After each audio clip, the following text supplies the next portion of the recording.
Hay un experimento que se hizo en 1971 y que cambió para siempre lo que significa el tiempo. No en teoría, no en papel, en la realidad física del mundo.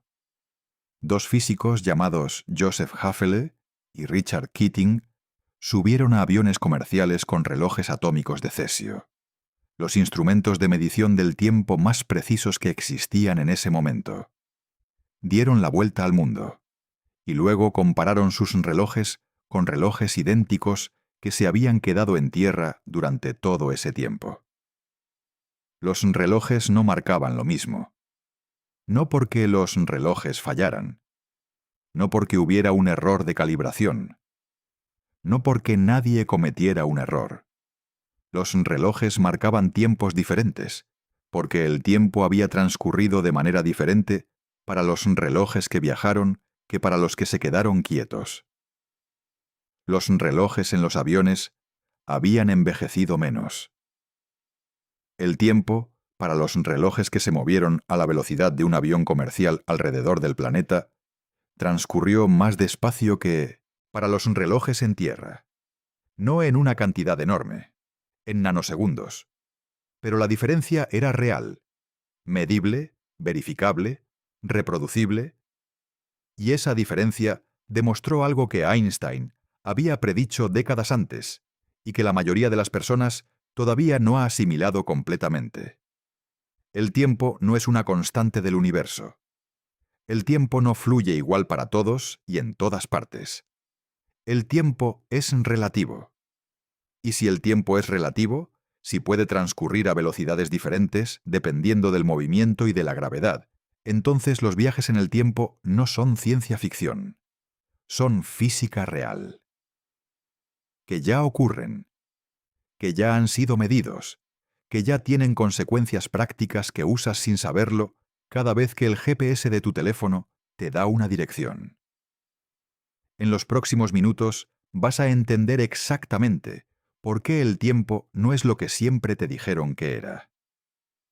Vas a entender los experimentos reales que han demostrado que el tiempo transcurre a velocidades diferentes, dependiendo de dónde estás y cómo te mueves. Vas a entender la diferencia entre los dos tipos de viaje en el tiempo que la física permite y los que no permite. Y al final, vas a tener que enfrentarte a una pregunta que es más difícil de lo que parece. Si el tiempo ya demostró ser flexible, si ya viajamos en él en pequeña escala sin saberlo, ¿qué límites reales impone la física a cuánto podemos estirarlo? La respuesta no es la que la mayoría de las personas espera. Solo lo esencial. En la física clásica de Newton, el tiempo es absoluto.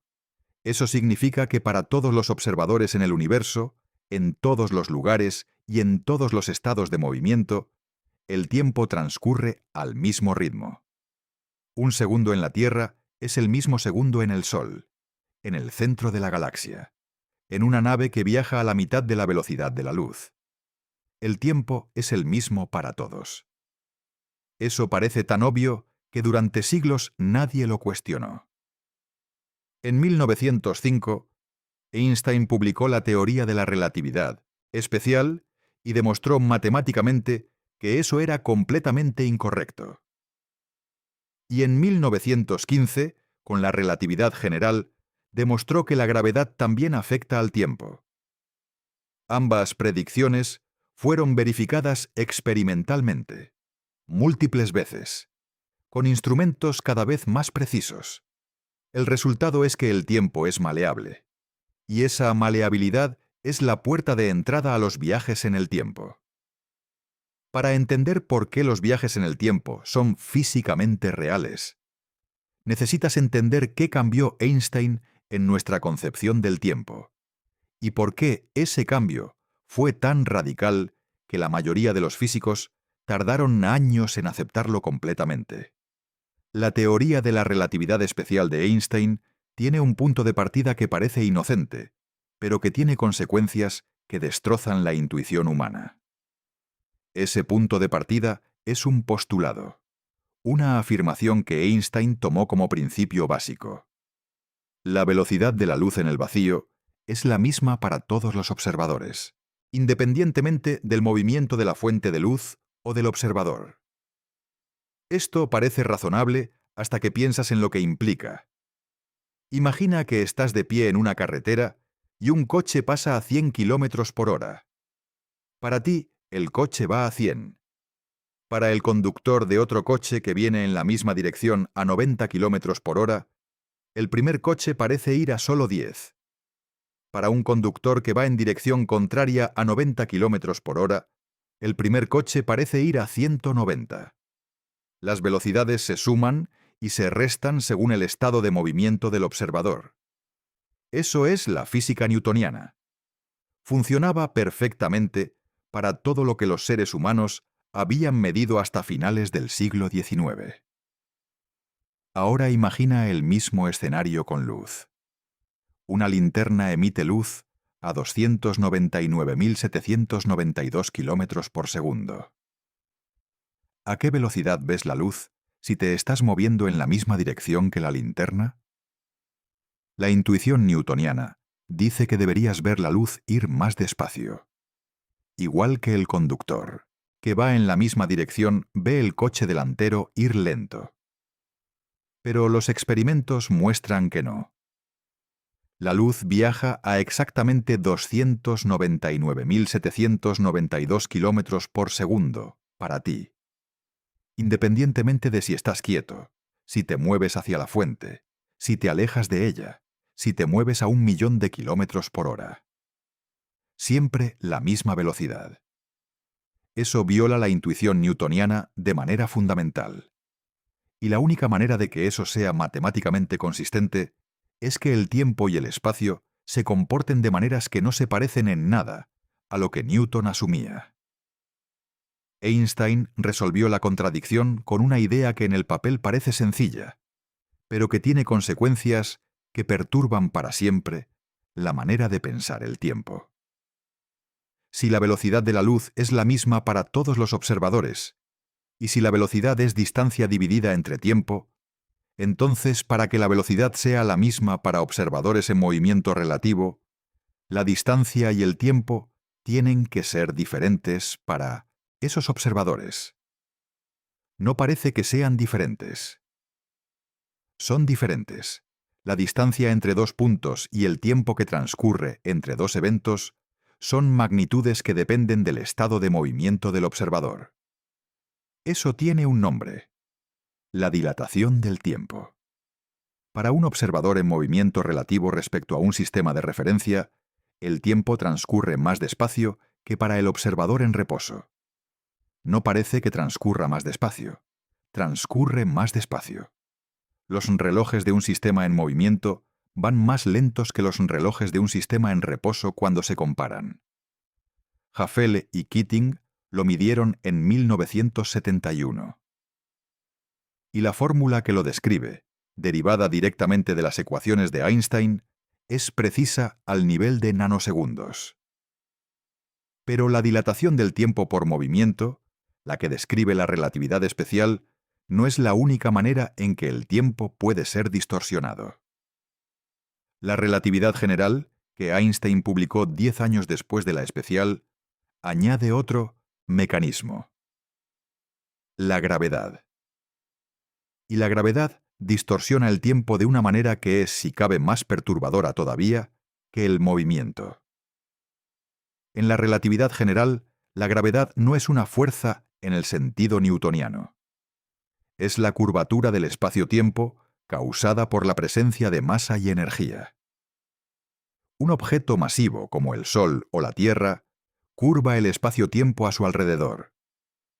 Y esa curvatura del espacio-tiempo tiene consecuencias directas sobre el tiempo.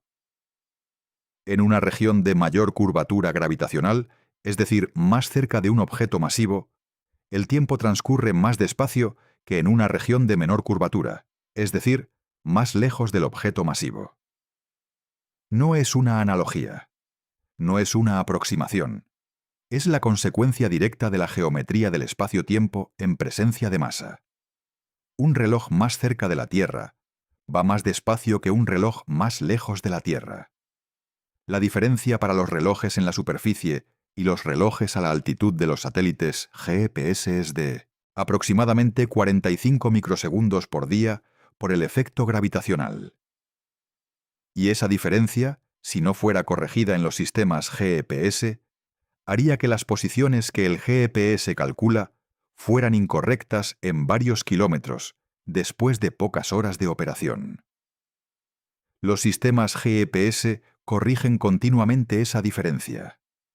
Tu teléfono tiene en su interior, de manera invisible y automática, el resultado de la relatividad general de Einstein calculado en tiempo real para darte una posición correcta.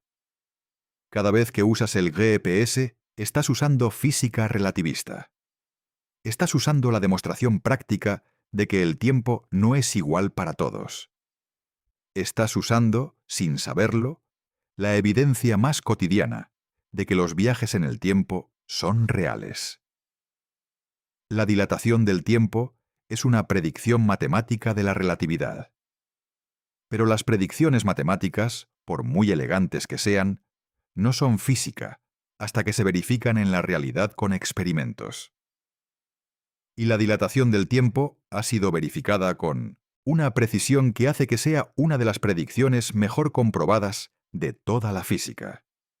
El experimento de Haffele y Keating, de 1971, fue el primero en demostrarlo directamente con relojes macroscópicos. Pero no fue el más preciso ni el más impresionante. En 1976, el experimento Gravity Probe A envió un reloj de hidrógeno Maser al espacio en un cohete que alcanzó una altitud de aproximadamente 10.000 kilómetros antes de caer de nuevo.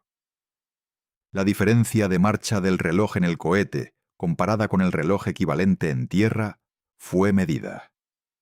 El resultado concordó con la predicción de la relatividad general a una precisión del 0,007%. 7 milésimas de punto porcentual de diferencia entre predicción y medición. Para una predicción que dice que el tiempo se comporta de manera completamente diferente a lo que la intuición humana sugiere, ese nivel de concordancia es extraordinario. En 2010, el experimento de Chow y colaboradores en el National Institute of Standards and Technology de Estados Unidos demostró algo aún más impresionante. Usaron relojes atómicos de aluminio que eran tan precisos que podían detectar diferencias en la tasa de marcha del reloj producidas por alturas de tan solo 30 centímetros. 30 centímetros de diferencia de altura. La diferencia gravitacional entre un reloj colocado sobre una mesa y un reloj colocado en el suelo bajo esa mesa. Esa diferencia produce una diferencia measurable en la tasa de marcha del reloj. El reloj más alto, en el campo gravitacional ligeramente más débil de 30 centímetros más de altitud, va ligeramente más rápido que el reloj más bajo. El reloj sobre la mesa envejece ligeramente más rápido que el reloj en el suelo. No en una cantidad que tenga consecuencias prácticas en la vida cotidiana. La diferencia es de aproximadamente una parte en 10 a la 17 potencia. Pero la diferencia existe. Es real, es medida. Y confirma que la dilatación del tiempo gravitacional es un fenómeno físico real que opera a escalas tan pequeñas como la diferencia de altura entre el suelo y una mesa. El sistema GPS es la aplicación práctica más conocida y más utilizada de la dilatación del tiempo. Los satélites GPS orbitan a aproximadamente 20.200 kilómetros de altitud. A esa altitud, hay dos efectos relativistas que afectan a los relojes de los satélites en comparación con los relojes en la superficie terrestre. El efecto de la velocidad orbital. Los satélites se mueven a aproximadamente 14.000 kilómetros por hora.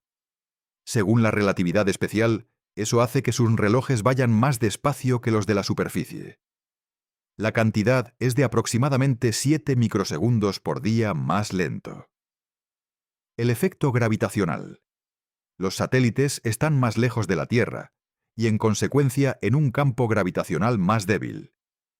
Según la relatividad general, sus relojes van más rápido que los de la superficie. La cantidad es de aproximadamente 45 microsegundos por día, más rápido. El efecto neto es que los relojes de los satélites GPS van aproximadamente 38 microsegundos más rápido por día que los relojes en la superficie terrestre. 38 microsegundos pueden parecer insignificantes, pero el GPS funciona triangulando la posición usando la diferencia de tiempo de llegada de señales de múltiples satélites. El sistema necesita conocer el tiempo con una precisión de decenas de nanosegundos para dar posiciones precisas. 38 microsegundos de error acumulados durante un día representarían un error de posición de aproximadamente 11 kilómetros. Sin la corrección relativista, el GPS estaría equivocado en kilómetros después de pocas horas de operación.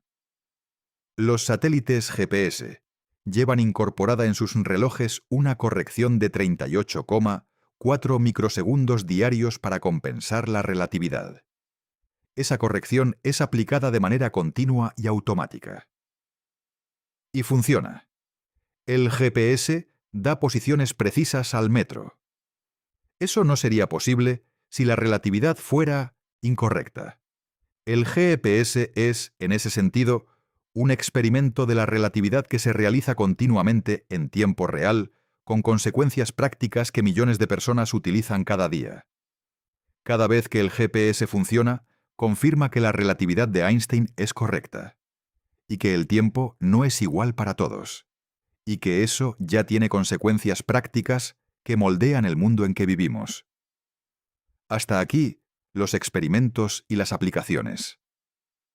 Ahora la pregunta que todo esto plantea directamente. Si el tiempo transcurre a velocidades diferentes, dependiendo de la velocidad y la gravedad, ¿qué límites pone la física a cuánto se puede manipular esa diferencia?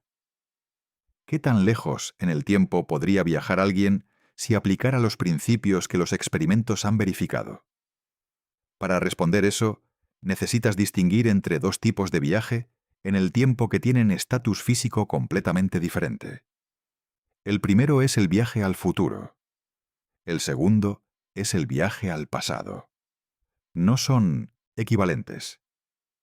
La física dice cosas muy diferentes sobre cada uno. El viaje al futuro es, en términos físicos, completamente normal. Ya ocurre. Ocurre cada vez que te mueves. Ocurre cada vez que cambias de altitud. La pregunta no es si es posible por definición porque ya ocurre. La pregunta es cuánto se puede amplificar. Imagina una nave que viajas a una velocidad igual al 99% de la velocidad de la luz.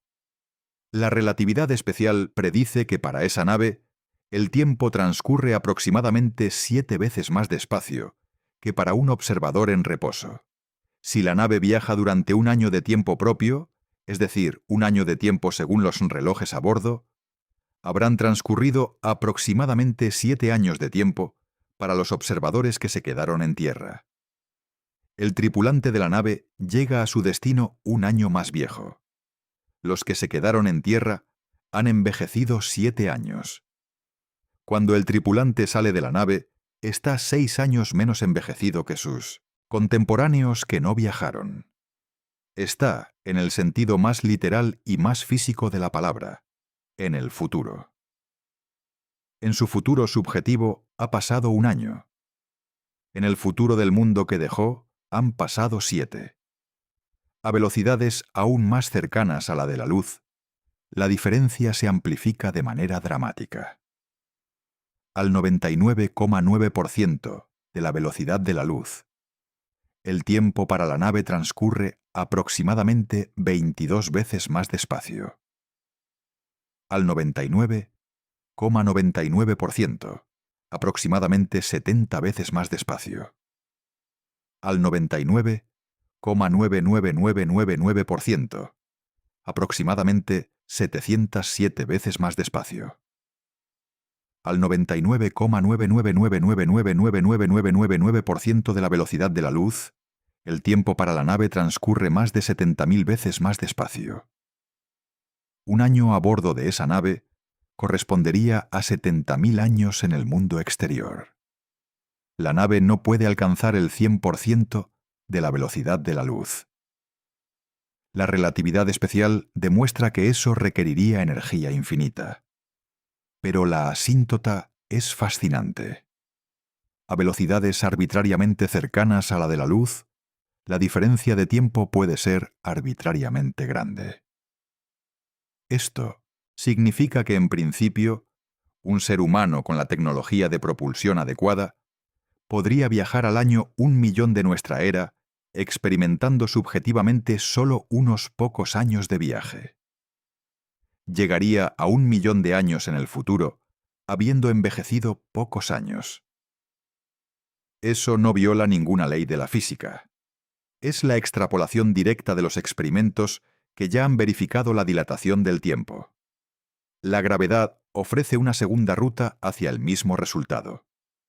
Un objeto de densidad extrema, como un agujero negro, produce una curvatura del espacio-tiempo tan intensa que el tiempo en su vecindad cercana transcurre radicalmente más despacio que lejos de él. En el horizonte de eventos de un agujero negro, donde la curvatura del espacio-tiempo es tan extrema que ni la luz puede escapar. El tiempo desde la perspectiva de un observador externo parece detenerse completamente. Un astronauta que se aproximara al horizonte de eventos de un agujero negro masivo, sin cruzarlo, podría experimentar un efecto de dilatación temporal extrema. Los años que transcurren para el astronauta cerca del horizonte de eventos corresponden a períodos mucho más largos para los observadores lejanos. Orbitando suficientemente cerca del horizonte de eventos de un agujero negro de masa estelar durante una hora de tiempo propio, podrían transcurrir décadas de tiempo para el resto del universo. Eso es un viaje al futuro extremo, usando gravedad en lugar de velocidad. También sin violar ninguna ley de la física. También extrapolando directamente de experimentos verificados. El viaje al futuro, en ambas variantes, está dentro de lo que la física permite. Los obstáculos son tecnológicos y de ingeniería, no físicos. Alcanzar velocidades cercanas a la de la luz requiere propulsión que supera con mucho lo que cualquier tecnología actual puede proporcionar. Acercarse al horizonte de eventos de un agujero negro sin ser destruido por las fuerzas de marea, las diferencias de gravedad entre distintas partes de tu cuerpo, requiere agujeros negros de masas tan enormes que esas fuerzas sean tolerables a escala humana, y llegar hasta ellos requiere viajes interestelares. Los obstáculos son formidables, pero son obstáculos de ingeniería. La física no los prohíbe. El viaje al pasado es completamente diferente y merece un análisis separado. El viaje al pasado es el escenario que la ciencia ficción explora con más frecuencia. Y es también el escenario donde la física plantea objeciones que no son obstáculos de ingeniería, sino objeciones más fundamentales. No necesariamente imposibilidades absolutas, pero sí objeciones que hacen que el viaje al pasado esté en una categoría física muy diferente al viaje al futuro. Para entender qué dice la física sobre el viaje al pasado, necesitas entender el concepto de causalidad y lo que las ecuaciones de la relatividad general predicen sobre las trayectorias temporales cerradas. La causalidad es el minut de Chonio, principio de que las causas preceden a los efectos. El fuego causa el humo. El humo no puede existir antes de que el fuego exista. Un objeto lanzado al aire cae al suelo porque fue lanzado. No puede caer al suelo antes de ser lanzado. La causalidad parece tan obvia, tan integrada en la experiencia humana, que cuestionarla parece irracional. Pero las ecuaciones de la relatividad general, en ciertas soluciones específicas, permiten curvas temporalmente cerradas. Una curva temporalmente cerrada es una trayectoria en el espacio-tiempo que vuelve sobre sí misma en el tiempo. Una partícula que sigue una curva temporalmente cerrada podría, en principio, regresar a su punto de partida en el espacio-tiempo. Es decir, podría regresar al pasado. Las soluciones de las ecuaciones de Einstein que contienen curvas temporalmente cerradas existen y son matemáticamente válidas. La solución de Gödel, encontrada por el matemático Kurt Gödel en 1949, es una solución de las ecuaciones de la relatividad general que describe un universo en rotación donde las curvas temporalmente cerradas son omnipresentes. En el universo de Gödel, literalmente cualquier evento puede ser visitado desde cualquier otro evento simplemente siguiendo una trayectoria de suficiente longitud. El universo real no parece ser un universo de Gödel. No hay evidencia de que el universo en su conjunto esté en rotación de la manera que Gödel requería. Pero la existencia matemática de la solución de Gödel demuestra que las curvas temporalmente cerradas son consistentes con la relatividad general. Los agujeros de gusano son otra solución de las ecuaciones de Einstein que potencialmente permite el viaje al pasado. Un agujero de gusano, también llamado puente de Einstein-Rosen, es una estructura topológica del espacio-tiempo que conecta dos regiones del universo que de otra manera estarían muy separadas. La imagen intuitiva es la de una hoja de papel doblada. Si hay un agujero en un extremo y otro agujero en el otro extremo, y si los dos agujeros están conectados por un túnel que atraviesa el interior del doblez, un insecto puede viajar de un extremo al otro de la hoja a través del túnel en mucho menos tiempo que siguiendo la superficie de la hoja. Los agujeros de gusano son soluciones matemáticamente válidas de las ecuaciones de Einstein. El problema con los agujeros de gusano es que los que las ecuaciones de Einstein predicen naturalmente son inestables. Se forman y colapsan antes de que cualquier señal pueda atravesarlos.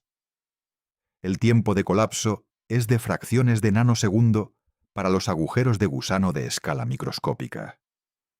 Para mantener un agujero de gusano abierto, el tiempo suficiente para que algo lo atraviese, los físicos teóricos calculan que se necesita materia con energía negativa, a veces llamada materia exótica.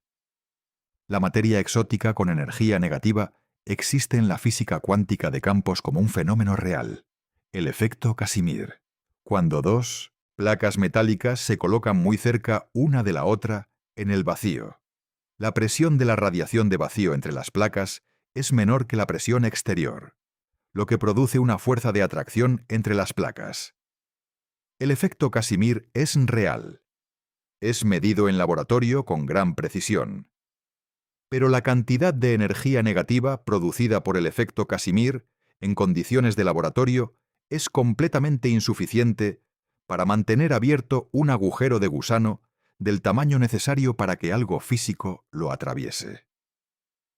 La diferencia entre lo que el efecto Casimir produce y lo que haría falta es de muchos órdenes de magnitud. El físico teórico Kip Thorne, junto con sus colaboradores, demostró en 1988 que si hubiera suficiente materia exótica para mantener abierto un agujero de gusano transitable, y si una boca del agujero de gusano se acelerara mientras la otra se mantenía en reposo, el agujero de gusano podría ser manipulado para crear una conexión entre dos momentos diferentes, en el tiempo.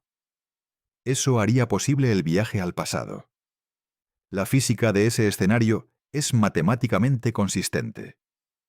Los problemas son, primero, que nadie sabe si la materia exótica, en las cantidades necesarias, puede existir en la realidad.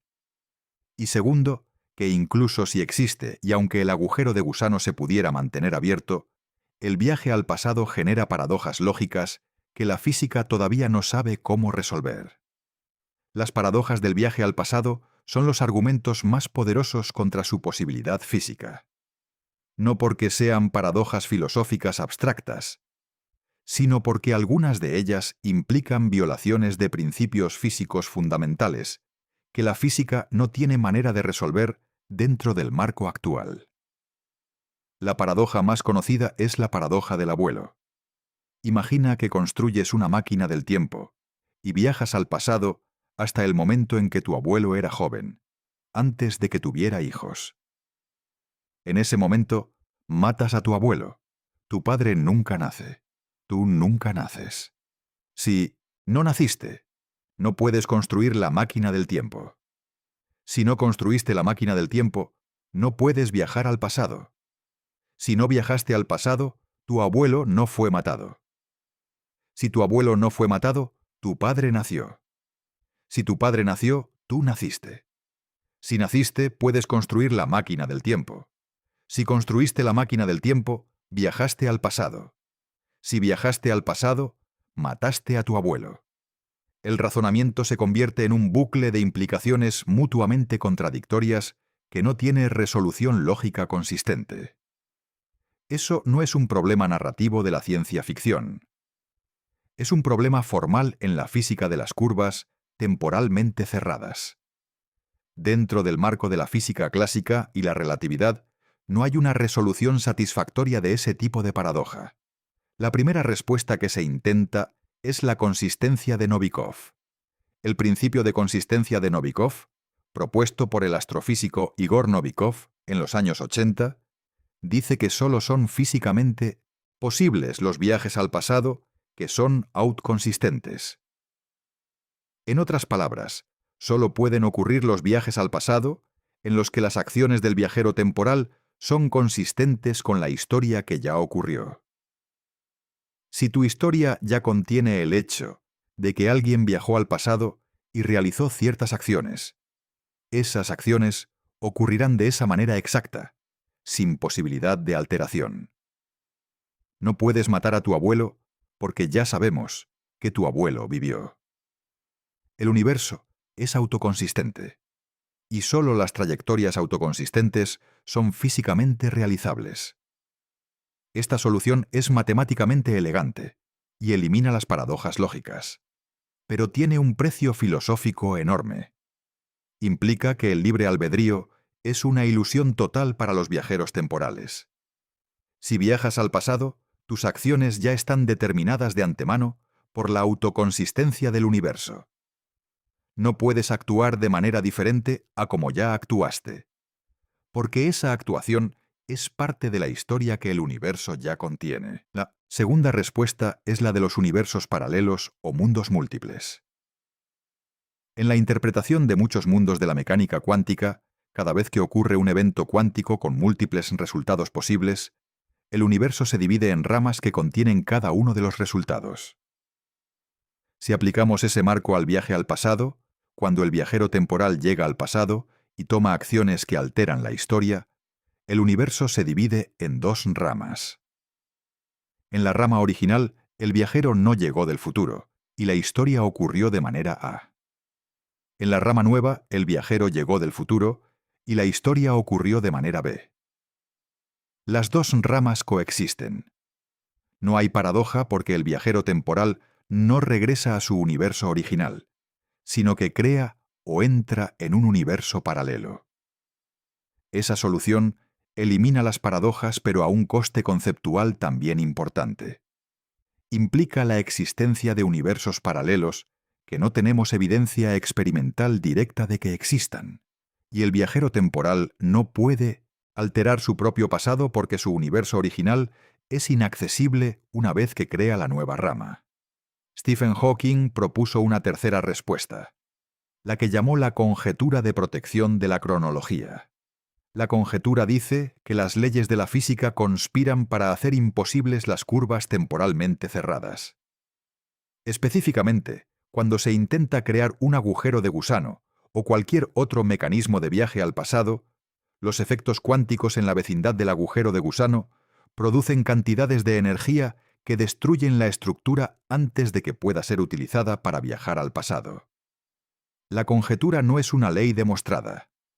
Es una hipótesis, aunque bien motivada por los cálculos disponibles. Hawking admitía que no tenía una demostración formal de la conjetura. Era más bien su apuesta intuitiva basada en la imposibilidad de que el universo permita paradojas causales. El estatus actual es que el viaje al pasado es formalmente posible en la relatividad general, pero profundamente problemático, tanto lógicamente como desde el punto de vista de la mecánica cuántica. Si existe algún mecanismo físico que lo prohíba, no está formalmente demostrado. Si es posible, en algún sentido, la física actual no proporciona un marco completamente satisfactorio para entender sus consecuencias. Después de toda la física teórica, el escenario de los agujeros de gusano y las paradojas del abuelo, es importante volver a lo concreto. Porque mientras los físicos debaten sobre los límites teóricos del viaje al pasado, el viaje al futuro ya está ocurriendo. No solo en nanosegundos, como en el experimento de Jafele-Keating, en escenarios donde la diferencia es detectable por organismos biológicos. El caso más estudiado y verificado experimentalmente es el del astronauta Gennady Padalka, que ostentaba el récord de tiempo en el espacio entre todos los cosmonautas y astronautas al momento de su última misión. Padalka pasó un total de 879 días en el 1910 espacio a lo largo de 5 misiones. En la Estación Espacial Internacional, los astronautas se mueven a aproximadamente 27.600 km por hora. A esa velocidad, la dilatación del tiempo por velocidad hace que el tiempo en la estación transcurra ligeramente más despacio que en la superficie terrestre. El efecto gravitacional va en sentido contrario. La estación está a 400 kilómetros de altitud, en un campo gravitacional ligeramente más débil que la superficie, lo que hace que el tiempo en la estación transcurra ligeramente más rápido que en la superficie. En este caso, el efecto de la velocidad supera al efecto gravitacional. El resultado neto es que el tiempo en la Estación Espacial Internacional transcurre ligeramente más despacio que en la superficie. La diferencia es de aproximadamente 0,007 segundos por cada 6 meses a bordo de la estación. En los 879 días que Padalka pasó en el espacio, esa diferencia acumulada es de aproximadamente 22 milisegundos. Padalka envejeció 22 milisegundos menos de lo que habría envejecido si se hubiera quedado en la Tierra durante el mismo tiempo. En términos absolutamente literales y físicamente rigurosos, Padalka viajó 22 milisegundos al futuro. Eso no es una metáfora. No es una exageración. No es una interpretación poética de la física. Es la consecuencia directa de los mismos principios que calibran los satélites GPS. Ahora extrapola eso. Un astronauta en una nave que viajara al 10% de la velocidad de la luz, una velocidad enorme pero mucho menor que la de la luz, experimentaría una dilatación temporal de aproximadamente 0,5%. Un viaje de un año a esa velocidad correspondería a 365 días a bordo, pero 366 días y medio en la Tierra. Un día y medio extra de futuro en un año de viaje. Al 50% de la velocidad de la luz. Aproximadamente 15% de dilatación temporal. Un año de viaje corresponde a un año y 2 meses de tiempo externo.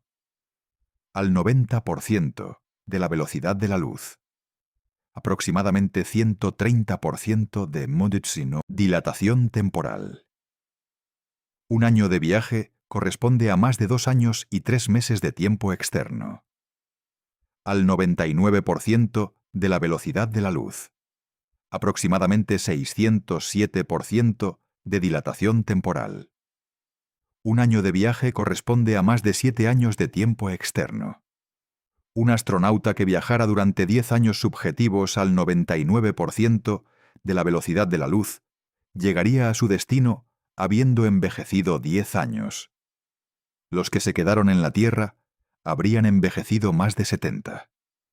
El astronauta estaría, literalmente, 60 años en el futuro, respecto a sus contemporáneos que no viajaron. No habría regresado al pasado. No habría viajado en una máquina del tiempo convencional. Habría usado la física del tiempo que Einstein describió para experimentar el futuro con menos envejecimiento que los demás. Ese escenario no requiere nada que viole las leyes de la física. Requiere propulsión de alta velocidad, que es un obstáculo de ingeniería enorme, pero no una imposibilidad física. y requiere aceptar que el tiempo funciona de la manera que los experimentos han demostrado que funciona, no de la manera que la intuición cotidiana sugiere. El viaje al futuro por dilatación temporal tiene una consecuencia que perturbaba a los propios físicos cuando Einstein la predicó y que sigue siendo uno de los resultados más contraintuitivos de toda la física. Se llama la paradoja del gemelo. Imagina dos gemelos, Anna y Luis. Anna se sube a una nave y viaja a una estrella cercana, a 4 años luz de distancia, a una velocidad del 90% de la velocidad de la luz. Llega a la estrella, da la vuelta y regresa a la misma velocidad. ¿Cuánto tiempo ha transcurrido para cada uno cuando se reencuentran? Para Luis, que se quedó en la Tierra, el viaje de ida y vuelta a 4 años luz a 90% de la velocidad de la luz dura aproximadamente 8,9 años terrestres. Luis ha envejecido 8,9 años. Para Anna, a bordo de la nave viajando al 90% de la velocidad de la luz, la dilatación temporal hace que el tiempo transcurra aproximadamente un 44% más despacio. Anna ha envejecido aproximadamente 4,3 años. Cuando se reencuentran, Luis es aproximadamente 4,6 años más viejo que Anna, aunque nacieron el mismo día. Anna ha viajado 4,6 años al futuro respecto a su hermano gemelo. Esto parece paradójico porque alguien podría argumentar que el movimiento es relativo. Si Anna se mueve respecto a Luis, desde el punto de vista de Anna, es Luis el que se está moviendo. ¿Por qué no envejece menos Luis que Anna, desde la perspectiva de Anna? La paradoja se resuelve reconociendo que el escenario no es simétrico. Anna se aceleró y detuvo, dio la vuelta. Experimentó aceleraciones que Luis no experimentó. Es esa asimetría en la historia de movimiento de los dos gemelos lo que produce la diferencia de edad. Si calculamos la duración del viaje correctamente, tomando en cuenta las aceleraciones, el resultado es siempre el mismo y siempre consistente con la relatividad. La persona que aceleró envejece menos. La paradoja del gemelo no es una paradoja en el sentido de que produce una contradicción. Es una paradoja en el sentido de que el resultado viola la intuición ordinaria. Y la intuición ordinaria está equivocada. El experimento de Haffel-Keating, los relojes en los aviones, es una versión a escala pequeña de la paradoja del gemelo. Los relojes que volaron son Anna. Los relojes que se quedaron en tierra son Luis. Los relojes que volaron envejecieron menos. Eso no es una paradoja en los datos. Es el resultado esperado de la física relativista. Y demuestra que la paradoja del gemelo, aunque contraintuitiva, es física real. Si hubiera astronautas haciendo ese viaje a velocidades suficientemente altas, la diferencia de edad al regreso sería real y medible a escala humana. Hay algo en eso que la filosofía y la ética todavía no ha procesado completamente. Un astronauta que vuelve de un viaje de un año subjetivo puede encontrar que su madre ha muerto de vejez durante su ausencia. Puede encontrar que sus hijos son más viejos que él. Puede encontrar que la civilización que conocía ha cambiado más allá de todo reconocimiento. El viaje al futuro no es solo física, es una decisión de existencia, de elegir qué tiempo habitar, de separarse del flujo temporal de los demás para ir más rápido hacia el futuro. Y esa decisión, aunque todavía no está disponible para nadie en la escala que haría la diferencia de edad observable, ya está disponible en la escala de nanosegundos para cualquiera que viaje en un avión. Ya la hemos tomado. Sin saberlo. Sin reflexionar sobre sus implicaciones. La física del tiempo ya está en nuestra vida cotidiana. Solo que en cantidades demasiado pequeñas para percibir. De todos los objetos que el universo contiene, los agujeros negros son los que más drásticamente distorsionan el tiempo. Y el universo tiene agujeros negros en abundancia. Se estima que en la Vía Láctea puede haber entre 100 millones y 1000 millones de agujeros negros de masa estelar, los formados por el colapso de estrellas masivas al final de su vida. En el centro de prácticamente todas las galaxias, incluyendo la nuestra, hay agujeros negros supermasivos. El agujero negro del centro de la Vía Láctea, Sagitario A estrella, tiene una masa de aproximadamente 4 millones de masas solares. Y la distorsión del tiempo que produce puede usarse, en principio, para un viaje al futuro de escala dramática. Para entender cómo, necesitas entender la escala de la curvatura gravitacional que un agujero negro produce. En la superficie de la Tierra, la dilatación temporal gravitacional es extremadamente pequeña. Los relojes en el suelo van ligeramente más despacio que los relojes en el espacio. La diferencia es del orden de partes por millón por año.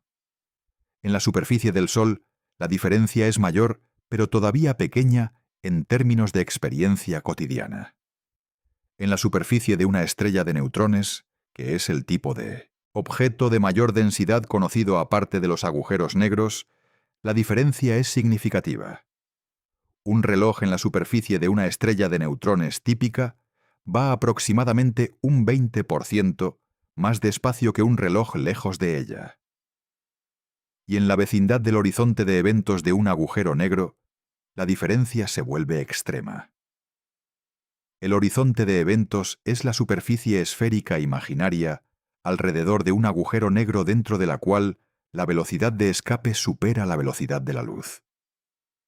Nada puede escapar de dentro del horizonte de eventos. Para un agujero negro de 10 masas solares, el radio del horizonte de eventos es de aproximadamente 30 kilómetros. La dilatación temporal cerca del horizonte de eventos de ese agujero negro es enorme.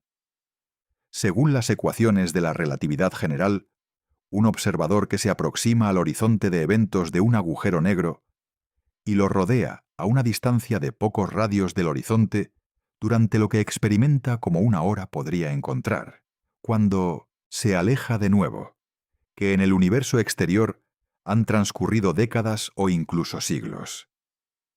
Para los agujeros negros supermasivos, como Sagitario A estrella, con millones de masas solares, el horizonte de eventos es mucho más grande, y las fuerzas de marea cerca del horizonte son proporcionalmente más débiles, lo que en principio haría más tolerable la permanencia en su vecindad.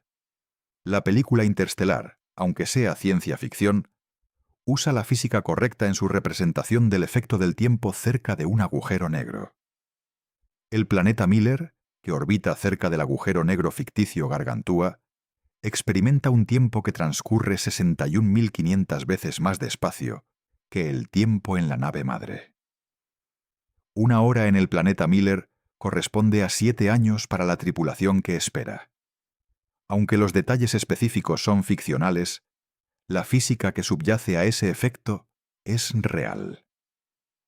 Orbitar suficientemente cerca de un agujero negro masivo durante tiempo propio medido en horas podría equivaler a años o décadas de tiempo para el universo exterior. Eso es un viaje al futuro usando gravitación extrema. No requiere velocidades cercanas a la de la luz. Requiere acceso a objetos de alta densidad gravitacional. Y el universo tiene esos objetos. Están lejos, sí. Llegar a ellos requiere viajes interestelares que hoy son imposibles tecnológicamente. Pero no son imposibles en principio. Y si algún día la humanidad puede viajar a las estrellas, los agujeros negros masivos del universo serían los recursos más potentes disponibles para un viaje extremo al futuro. Hay un aspecto adicional de los agujeros negros y el tiempo que merece ser mencionado. Las ondas gravitacionales, perturbaciones en el espacio-tiempo producidas por objetos masivos en aceleración, como la fusión de dos agujeros negros, son también perturbaciones en el flujo del tiempo. Cuando una onda gravitacional pasa a través de un objeto, no solo estira y comprime el espacio, También afecta al tiempo, aunque en minutos, cantidades minúsculas. LIGO, el detector de ondas gravitacionales que discutimos en otro video, detecta exactamente esas perturbaciones del espacio-tiempo. Cuando LIGO registró la primera detección de ondas gravitacionales, GW150914, en 2015, estaba midiendo la perturbación del tejido del espacio-tiempo producida por la fusión de dos agujeros negros de 35 y 30 masas solares cada uno. Esa perturbación incluía una componente de dilatación temporal, que fue extrema en el punto de la fusión, a unos 1.300 millones de años luz de distancia, y que se atenuó hasta la señal minúscula que LIGO captó después de ese largo viaje. Pero demuestra que las perturbaciones del tiempo son eventos reales que ocurren en el universo, que se propagan, que pueden ser detectadas. Los viajes en el tiempo no son solo una posibilidad teórica en los laboratorios, son algo que ocurre en el universo, en escalas que superan todo lo que podemos crear artificialmente. Hemos establecido que el viaje al futuro es física real, que ocurre en escalas pequeñas en nuestra vida cotidiana, que en principio puede ocurrir en escalas grandes usando velocidades cercanas a la de la luz o gravedad extrema.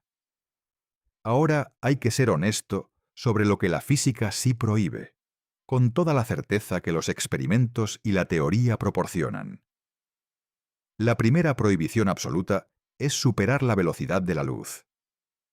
La relatividad especial demuestra que ningún objeto con masa puede alcanzar la velocidad de la luz.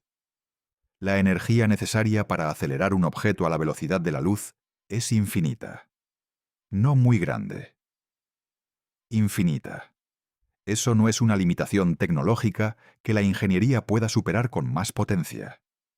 Es una consecuencia matemática de cómo la energía cinética de un objeto aumenta con la velocidad de acuerdo con la relatividad especial.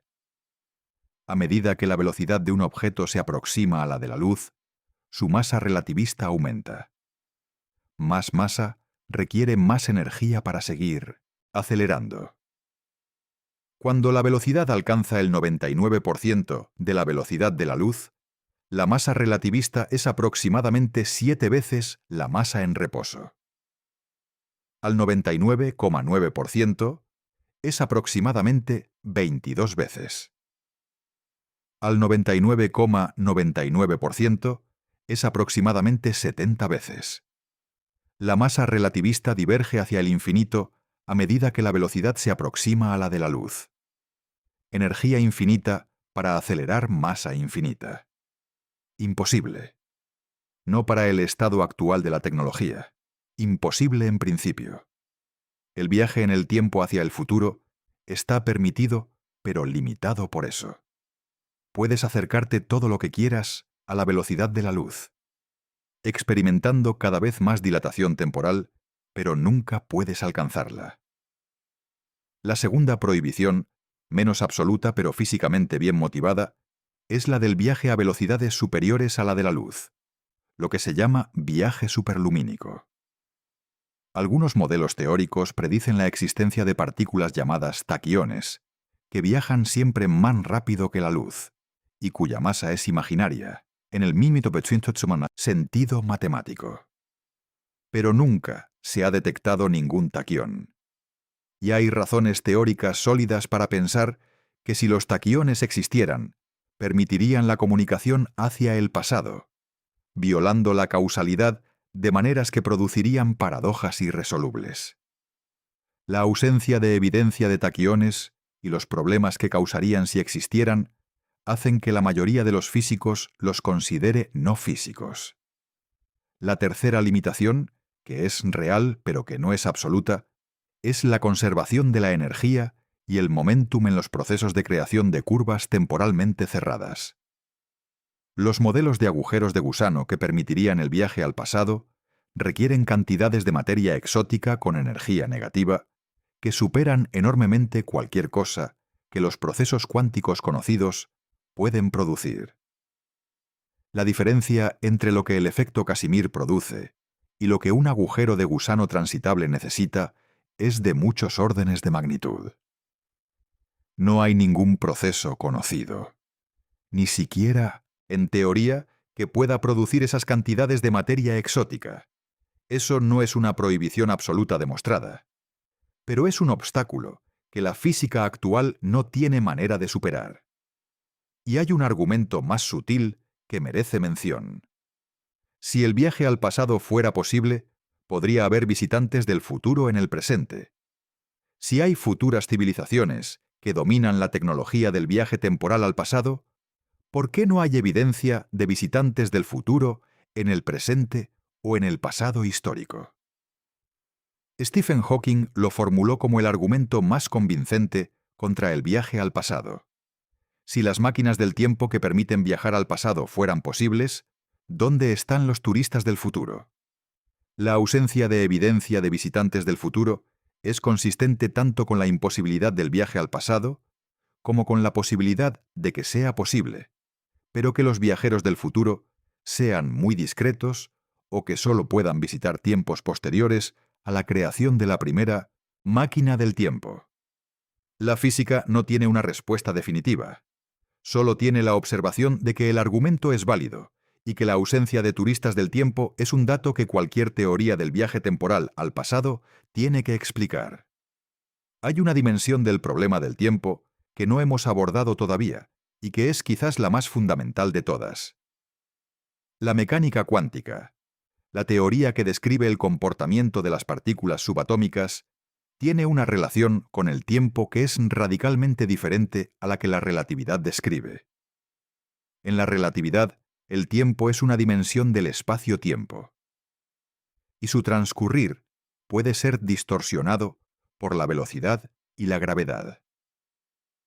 En la mecánica cuántica, el tiempo tiene un estatus especial y problemático.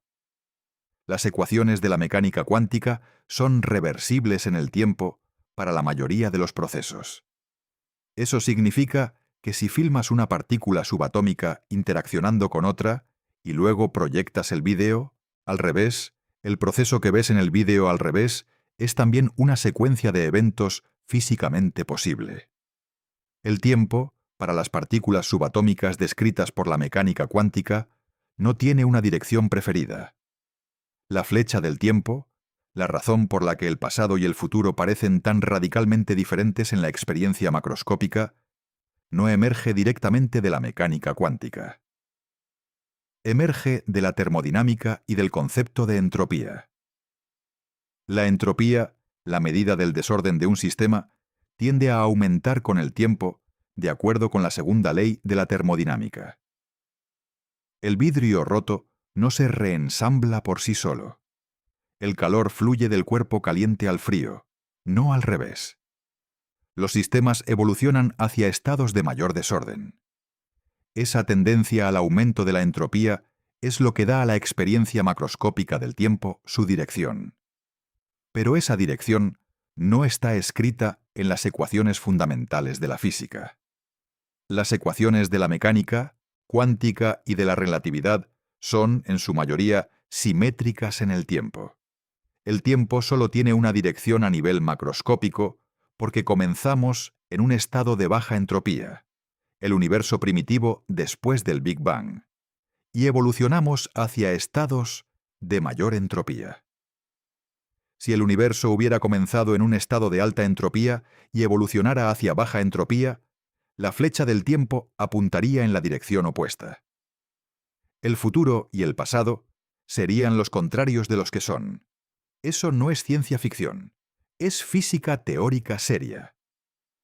El físico Sean Carroll y otros han argumentado que la dirección del tiempo es un fenómeno emergente que tiene su origen en las condiciones iniciales del universo, no en las leyes físicas fundamentales. Las leyes fundamentales son simétricas en el tiempo. La experiencia del tiempo es unidireccional, porque el universo comenzó en un estado particular. Eso tiene implicaciones para el viaje en el tiempo que van más allá de la relatividad. Si la dirección del tiempo no está prohibida por las leyes fundamentales, sino que emerge de las condiciones iniciales, Podría ser que en algún contexto físico específico, bajo condiciones de entropía apropiadas, el tiempo pueda fluir de manera diferente. Esa es una pregunta que la física teórica no ha resuelto. Pero el hecho de que sea una pregunta legítima ilustra cuánto más hay por entender sobre la naturaleza del tiempo más allá de lo que la relatividad captura. Hay también un fenómeno cuántico que tiene relación directa con el tiempo y que perturba de manera diferente. El entrelazamiento cuántico. Dos partículas en estado de entrelazamiento cuántico comparten un estado cuántico de tal manera que medir una de ellas determina instantáneamente el estado de la otra, independientemente de la distancia que las separa. No en un tiempo proporcional a la distancia. Instantáneamente. Eso parece violar la relatividad especial, que dice que ninguna señal puede viajar más rápido que la luz. La respuesta es que el entrelazamiento cuántico no transmite información. La correlación entre las mediciones de las dos partículas existe, pero no puede ser usada para enviar mensajes más rápido que la luz, porque los resultados de las mediciones son aleatorios y no pueden ser controlados por el observador que mide una de las partículas. Pero el entrelazamiento cuántico plantea preguntas profundas sobre la localidad en el espacio-tiempo, que la física todavía no ha resuelto completamente. Y en el contexto del tiempo, la mecánica cuántica tiene su propia versión de la paradoja del viaje temporal. En la mecánica cuántica hay un efecto llamado el efecto del observador retardado o quantum eraser, que tiene una interpretación que parece violar la causalidad. En ese experimento, las decisiones sobre cómo medir un fotón que ya ha interaccionado con un divisor de haz parecen retroactivamente cambiar el resultado que registramos del fotón en un detector anterior. Las palabras retroactivamente y anterior son perturbadoras.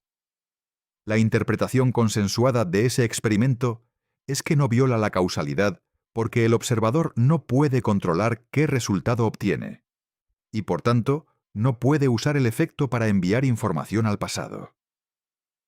Pero el hecho de que el experimento tenga esa interpretación superficialmente perturbadora ilustra que la física cuántica tiene una relación con el tiempo que no es completamente intuitiva, incluso para los expertos.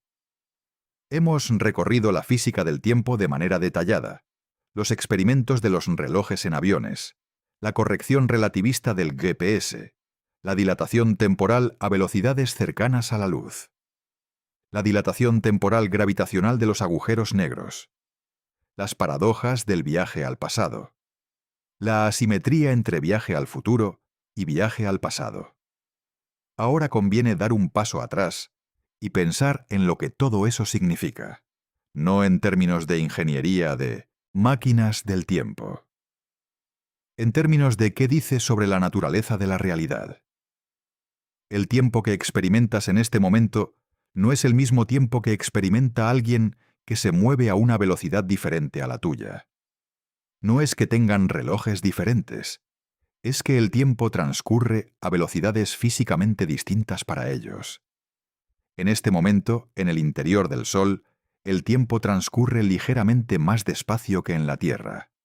Las ecuaciones de la relatividad general predicen una diferencia de aproximadamente 2 microsegundos por año en el núcleo solar comparado con la superficie terrestre. En un agujero negro de masa estelar, a pocas decenas de kilómetros de su horizonte de eventos, el tiempo transcurre decenas de veces más despacio que aquí. En los entornos de los cuásares, los núcleos galácticos activos más energéticos del universo, con agujeros negros supermasivos de miles de millones de masas solares, la distorsión temporal en la vecindad del agujero negro es de escala incomprensible desde nuestra perspectiva cotidiana. El universo no tiene un tiempo único y universal. Tiene infinitos tiempos locales, cada uno transcurriendo a su propio ritmo, dependiendo del campo gravitacional y del estado de movimiento. Los relojes de todo el universo están desincronizados entre sí.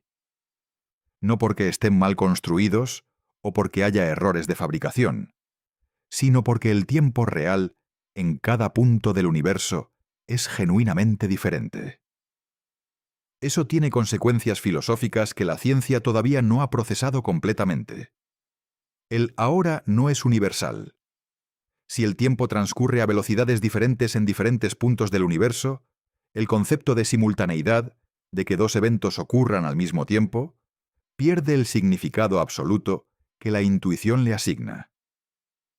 Dos eventos que son simultáneos para un observador pueden no ser simultáneos para otro observador en movimiento relativo respecto al primero, no porque uno de los observadores esté equivocado, sino porque la simultaneidad no es una propiedad objetiva de los eventos, sino una propiedad relativa que depende del sistema de referencia del observador. Esto tiene consecuencias radicales para la metafísica del tiempo. En la visión newtoniana del universo hay un pasado absoluto, un presente absoluto y un futuro absoluto.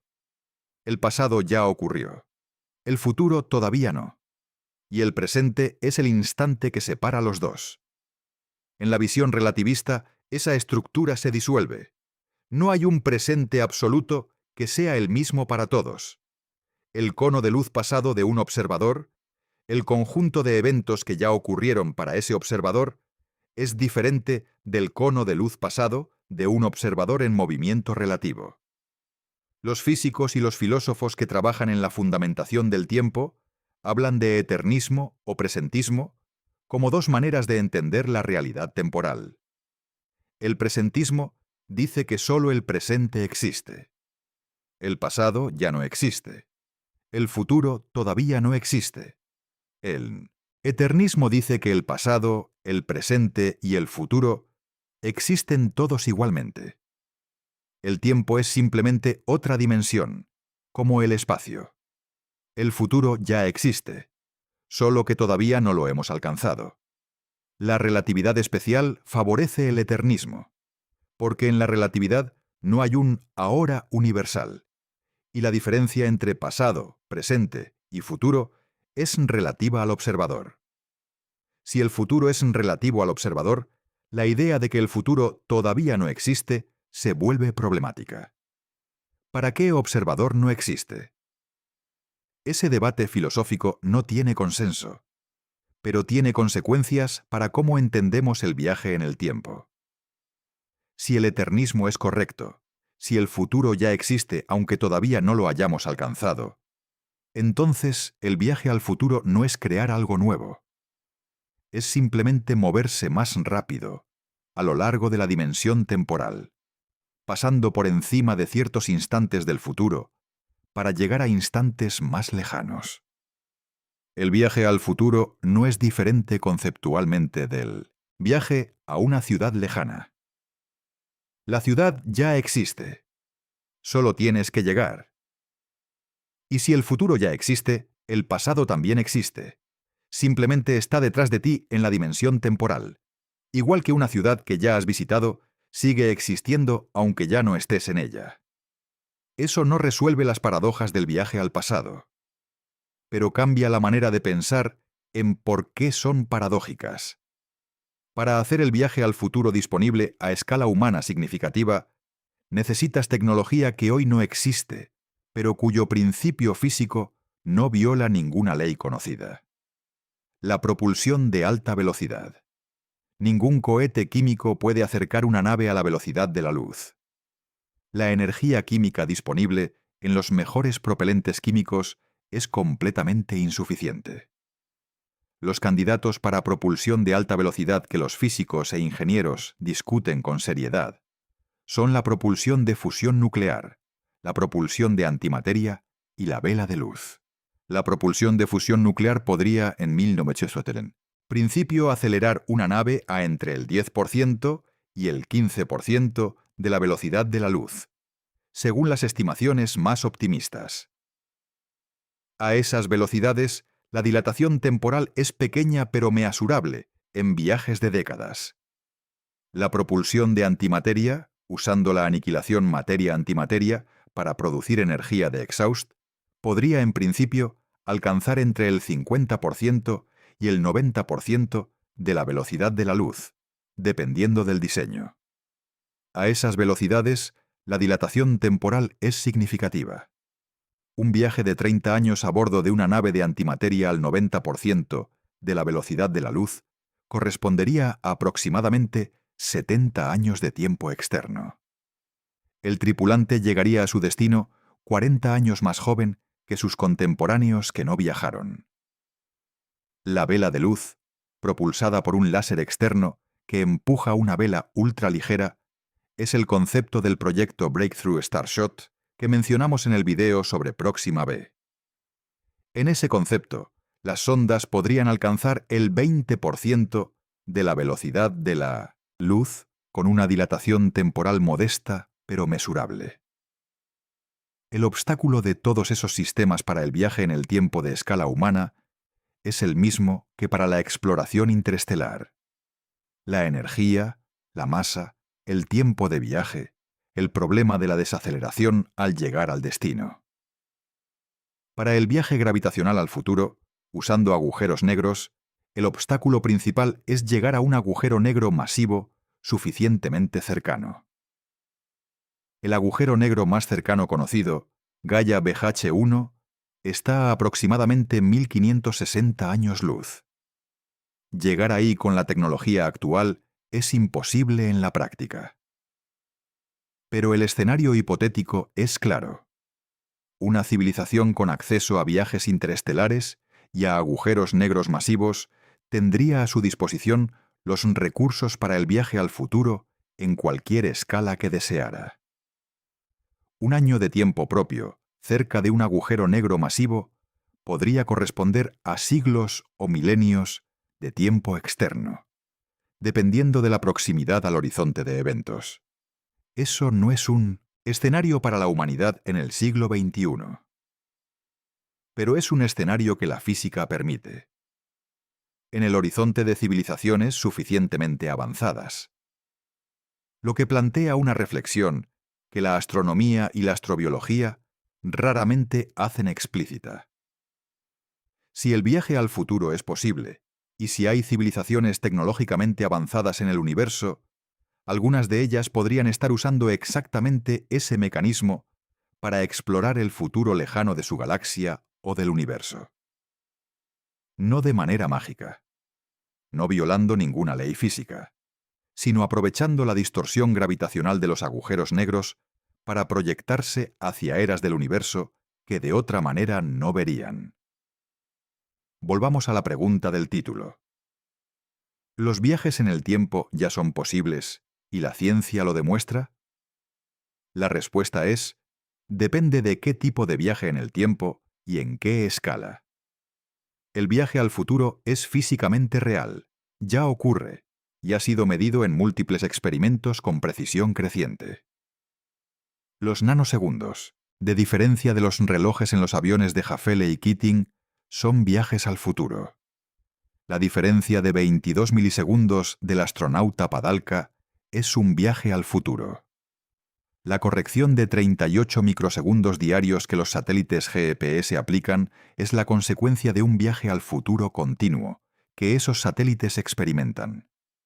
En esos casos, el viaje al futuro es tan pequeño que es completamente irrelevante para la experiencia humana.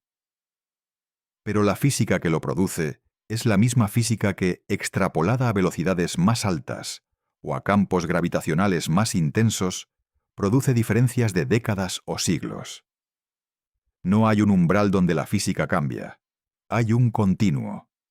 Los nanosegundos de los relojes en los aviones y los años de la paradoja del gemelo son el mismo fenómeno a escalas diferentes. Y el viaje al futuro, a escala relevante para un ser humano, días o años de diferencia, es técnicamente imposible hoy no porque la física lo prohíba, sino porque la ingeniería no lo permite. Esa es una diferencia que importa. La física lo permite. La ingeniería todavía no puede. Pero la física fue siempre el límite más importante. La ingeniería es el límite temporal. El viaje al pasado es una historia diferente y más complicada. Las ecuaciones de la relatividad general permiten matemáticamente curvas temporalmente cerradas. Los mecanismos físicos que podrían producirlas, principalmente agujeros de gusano mantenidos abiertos con materia exótica, son consistentes con la física cuántica, pero requieren materia exótica en cantidades que ningún proceso conocido puede producir. Las paradojas que el viaje al pasado genera tienen soluciones propuestas, pero ninguna completamente satisfactoria desde el punto de vista físico. La conjetura de protección de la cronología de Hawking sugiere que el universo conspira para hacer imposible el viaje al pasado, pero esa conjetura no tiene demostración formal.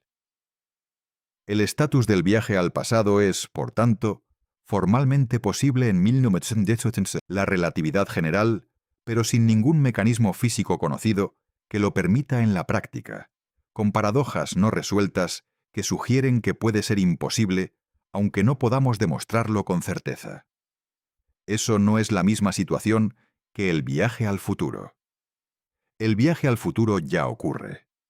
El viaje al pasado es una posibilidad matemática con obstáculos físicos que pueden o no ser superables. La ciencia demuestra que los viajes en el tiempo al futuro son posibles. Los demuestra con experimentos, con datos, con relojes atómicos, con los satélites GPS que usas cada día. La ciencia todavía no demuestra que los viajes al pasado sean posibles, pero tampoco demuestra definitivamente que sean imposibles.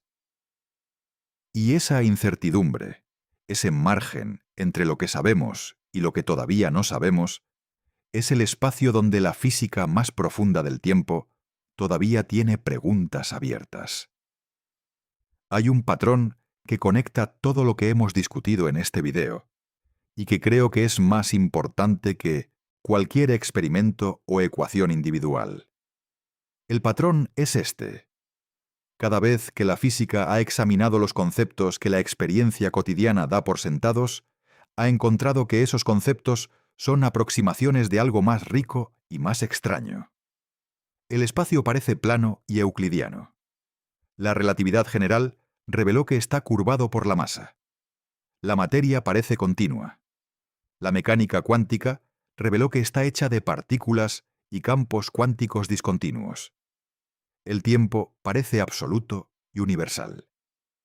La relatividad reveló que es relativo y local.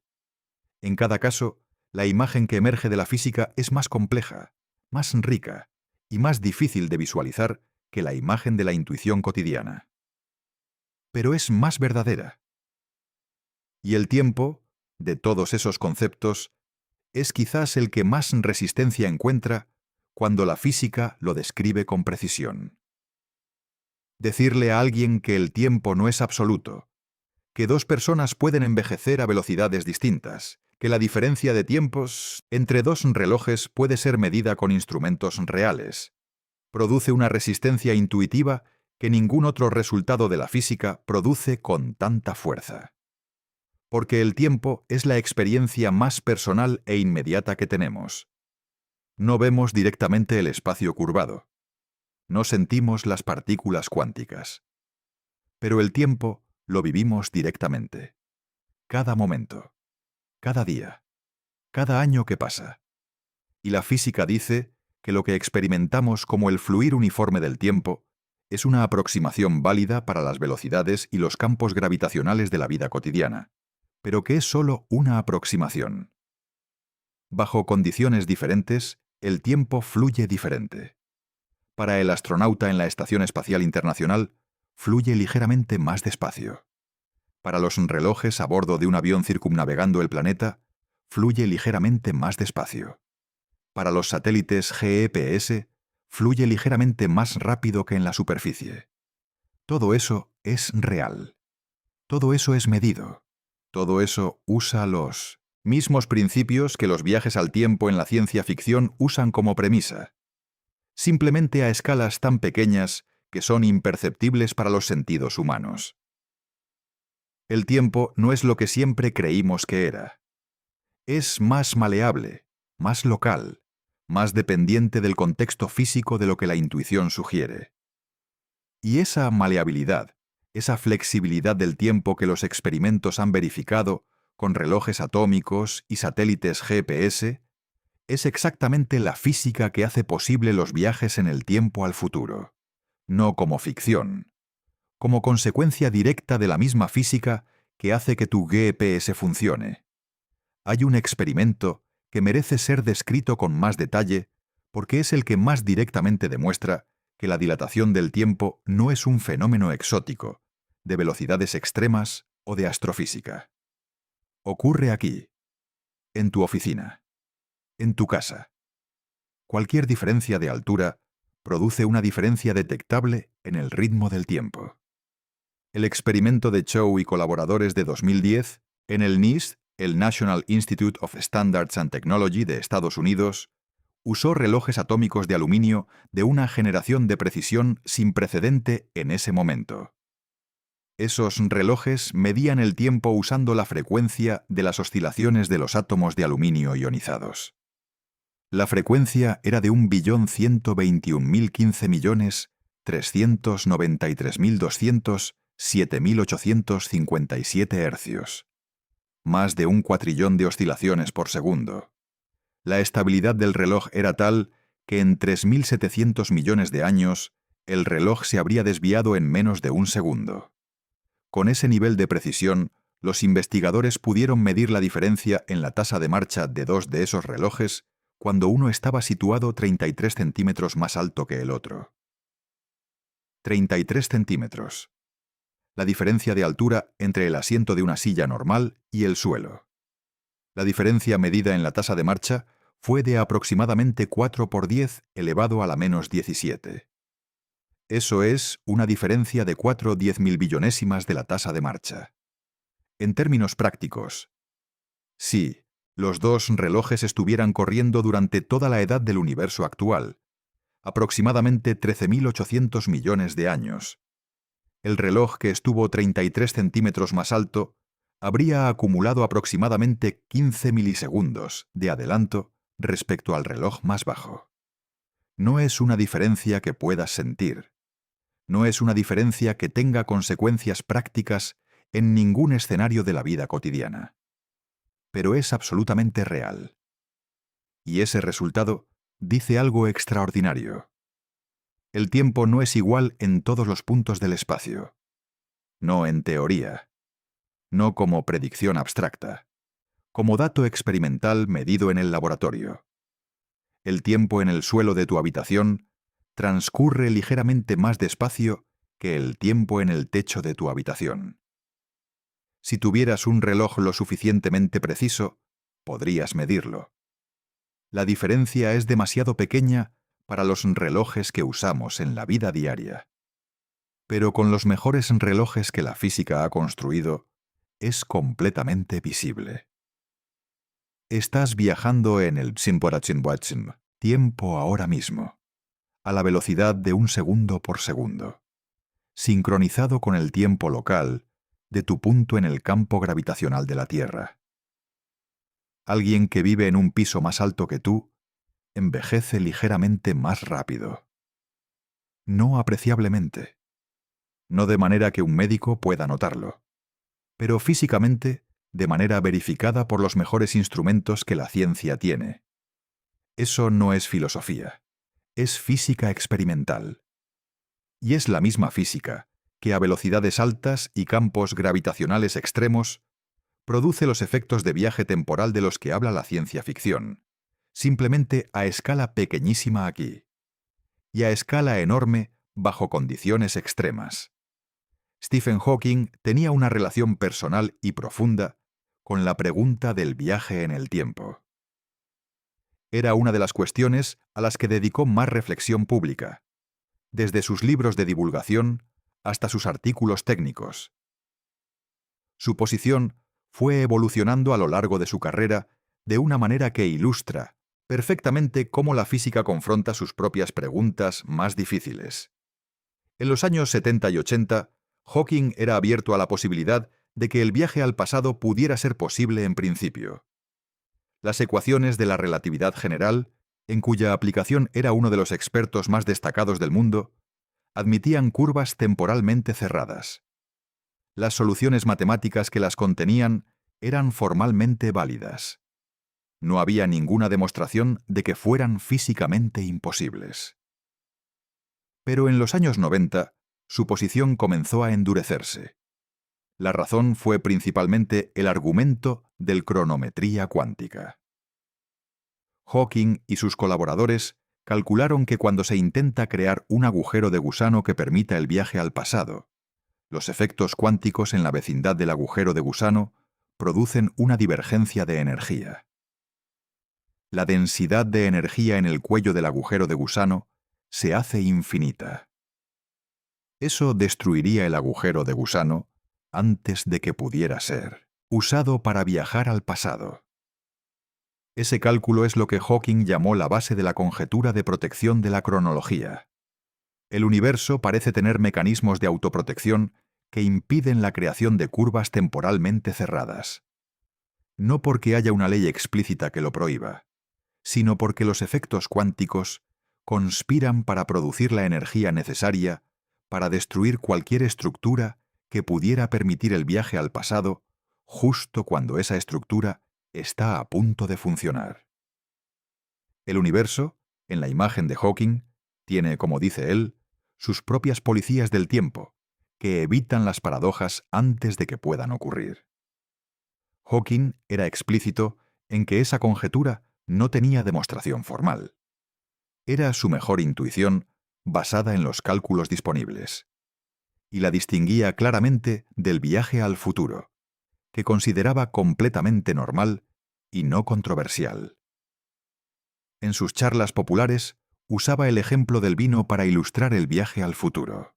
Una botella de buen vino es mejor después de años de envejecimiento.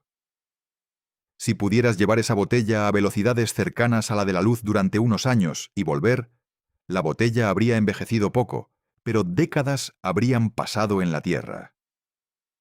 Tu vino estaría joven. El mundo habría envejecido.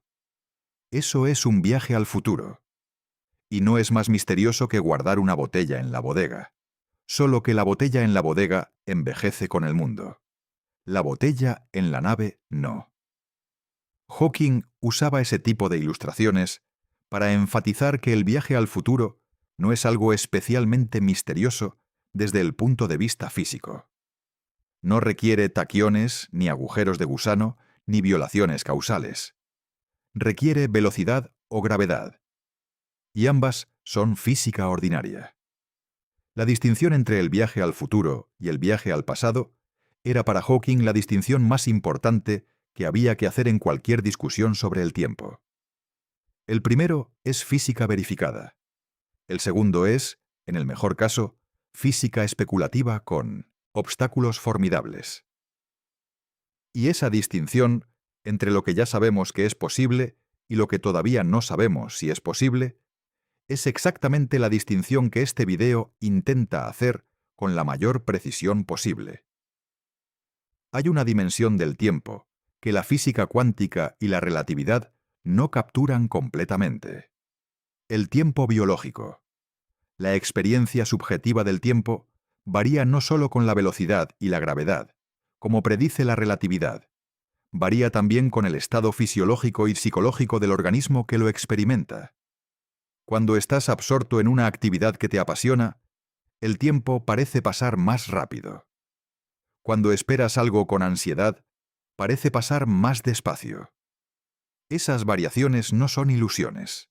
Son el resultado de cómo el cerebro procesa y construye la percepción del tiempo a partir de las señales sensoriales y los estados internos. Pero hay algo más profundo en la biología del tiempo que va más allá de la percepción subjetiva. Tus células tienen relojes. Los relojes circadianos son mecanismos moleculares presentes en prácticamente todas las células de tu cuerpo que regulan los ciclos biológicos de aproximadamente 24 horas. Esos relojes son osciladores bioquímicos, bucles de retroalimentación de proteínas que se activan y se inhiben mutuamente con una periodicidad de aproximadamente un día.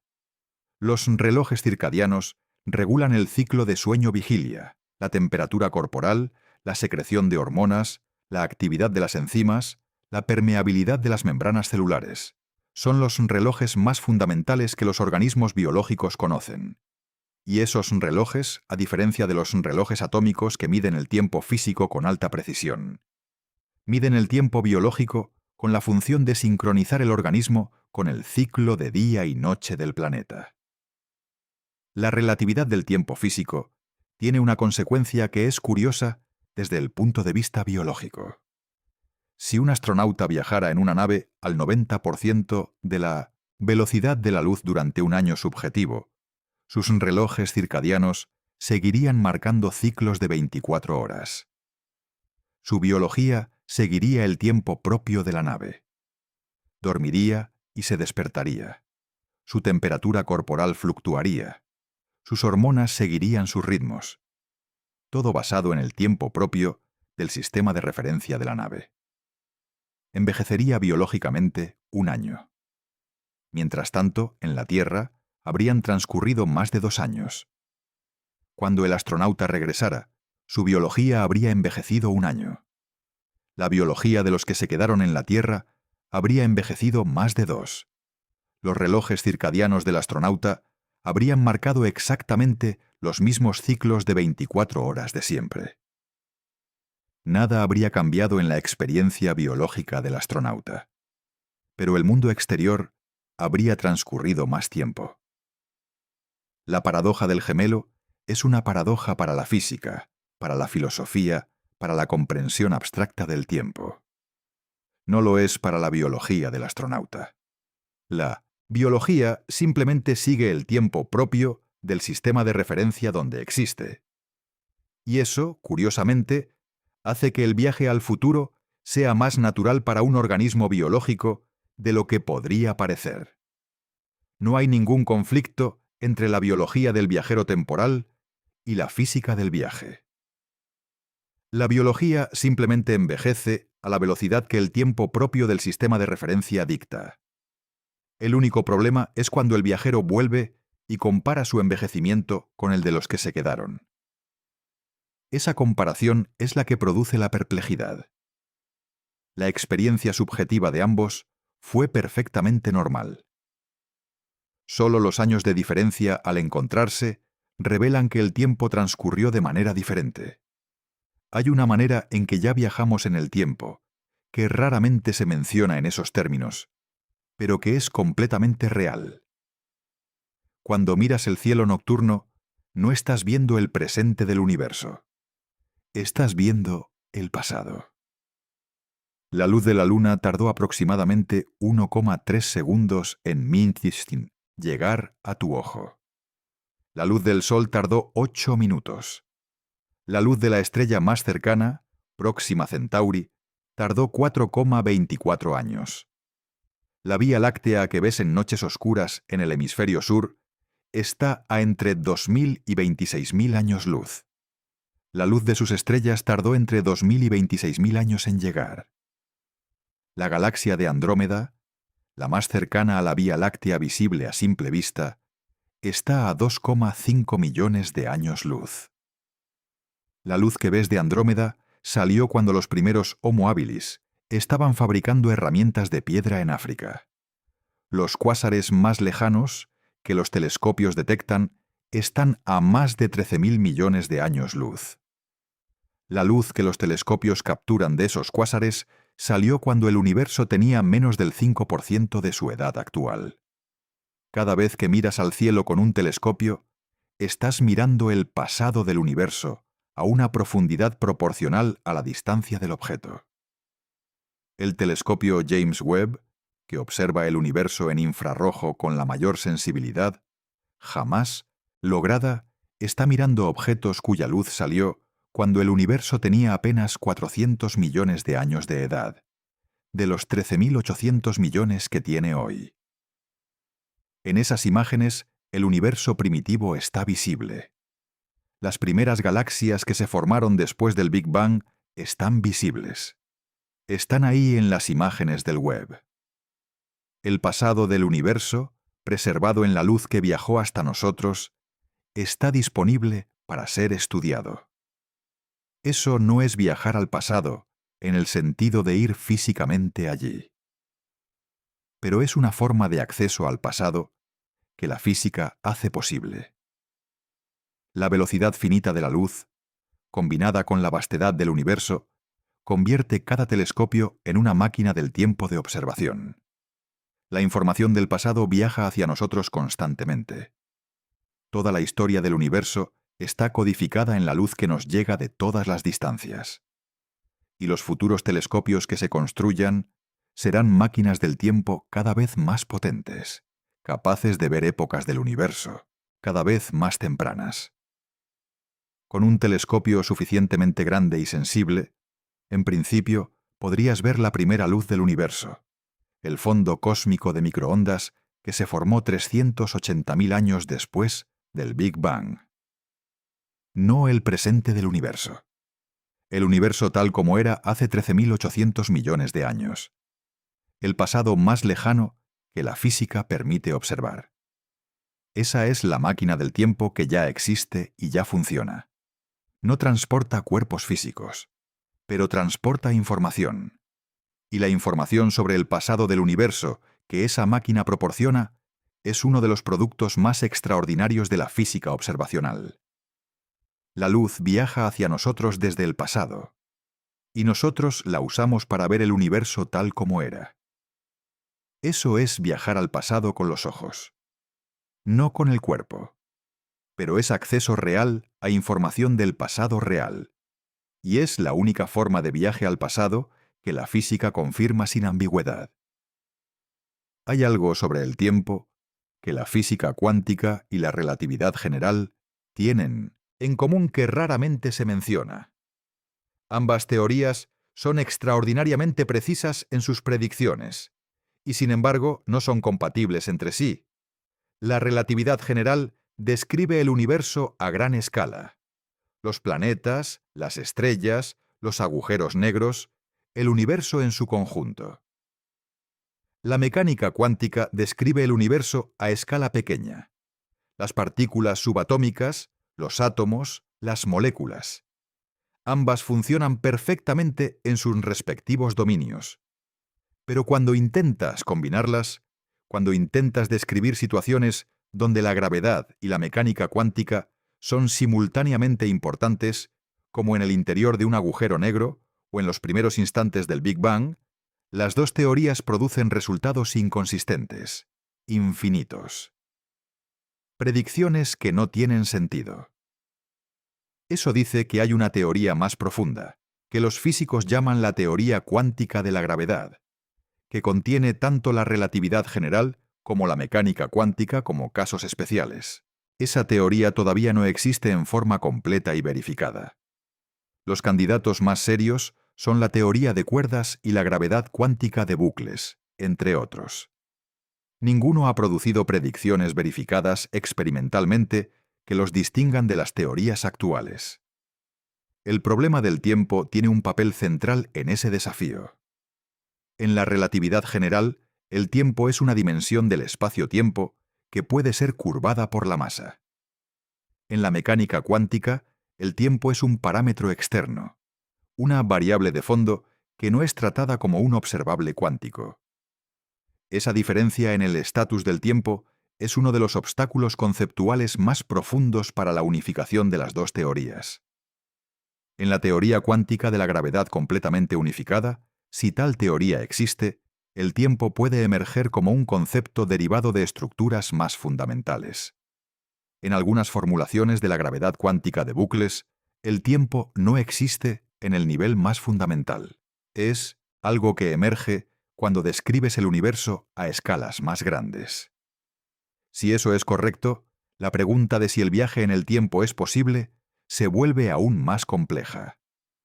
No solo es el tiempo maleable, como la relatividad demuestra. El tiempo podría no ser fundamental en absoluto. Podría ser un concepto emergente que aparece a ciertas escalas y se disuelve en otras. Las implicaciones de eso para el viaje en el tiempo son difíciles de evaluar porque no tenemos la teoría completa que haría esas preguntas precisas. Pero la posibilidad de que el tiempo no sea fundamental es una de las ideas más radicales de la física teórica contemporánea.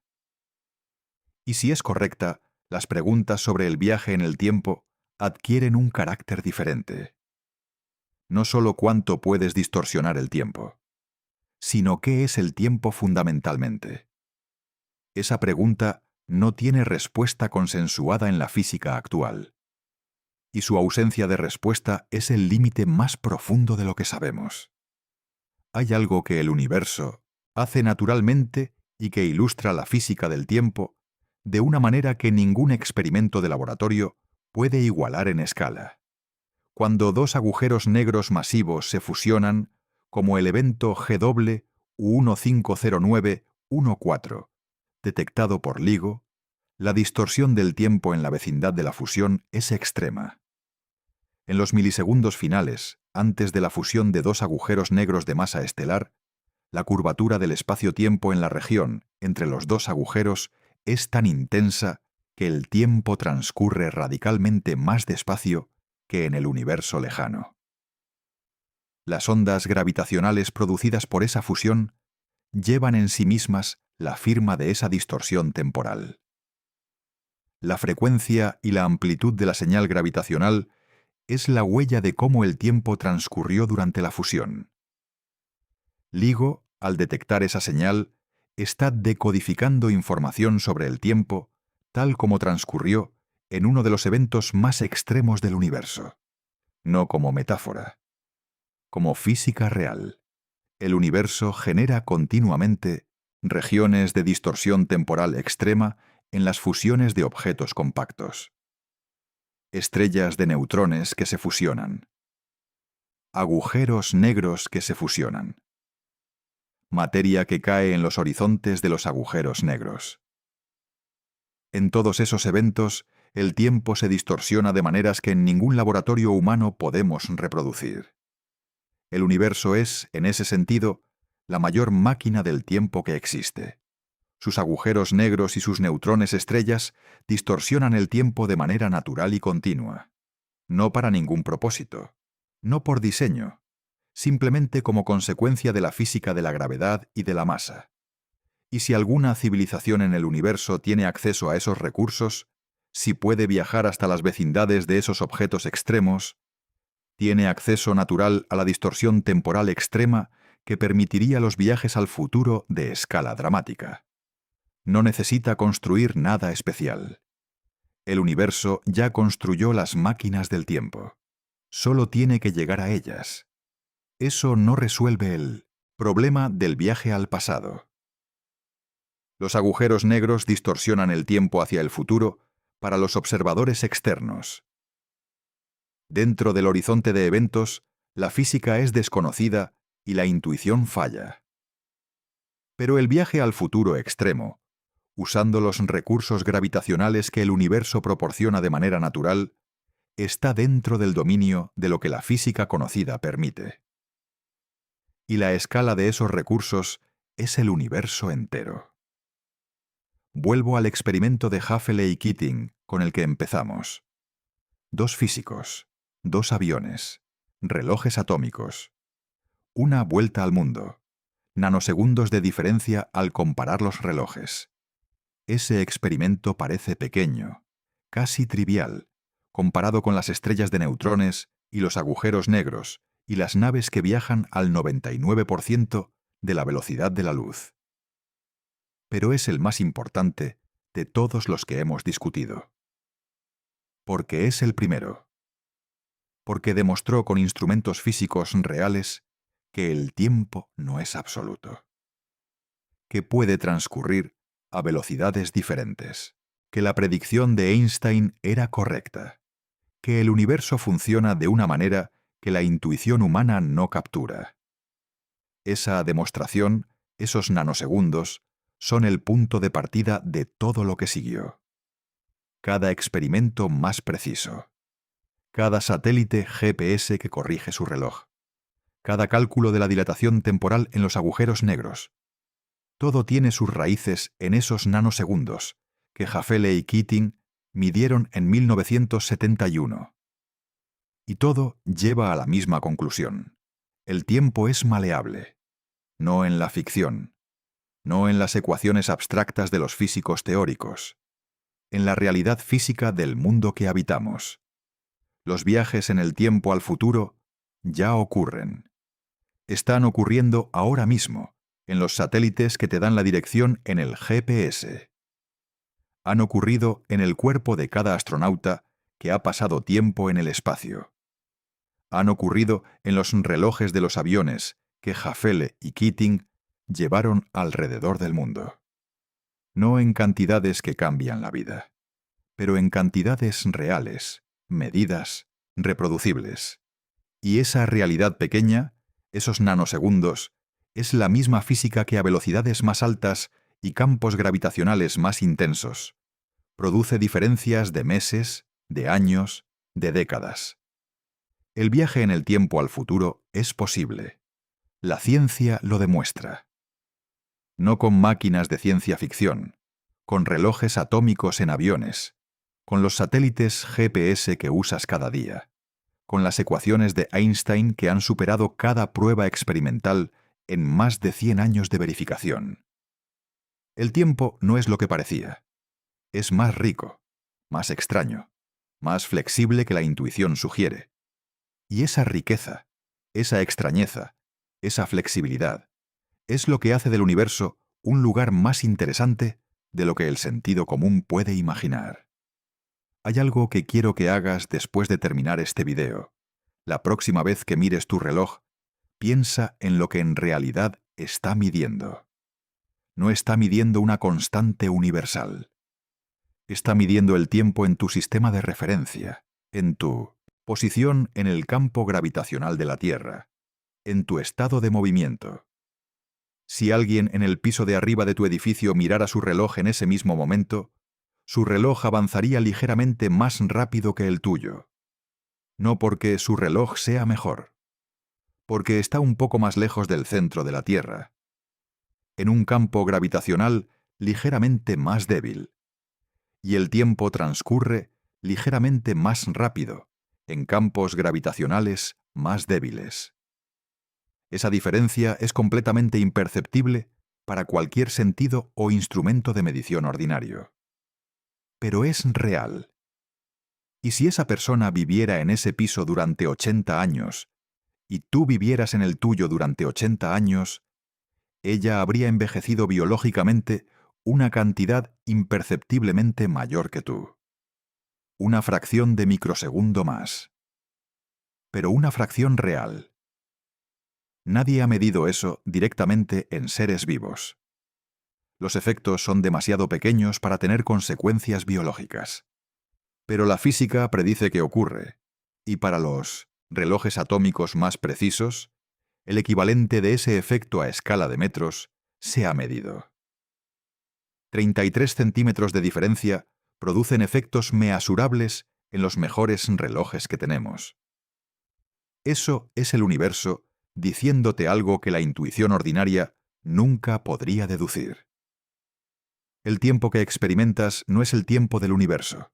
Es el tiempo de tu punto en el universo. Localizado, específico, dependiente de dónde estás y cómo te mueves. No absoluto, no universal, propio. Eso no cambia nada práctico en tu vida cotidiana. Las diferencias son demasiado pequeñas para importar en ningún contexto humano ordinario. Pero cambia algo conceptual. Cambia la manera en que puedes pensar en el tiempo.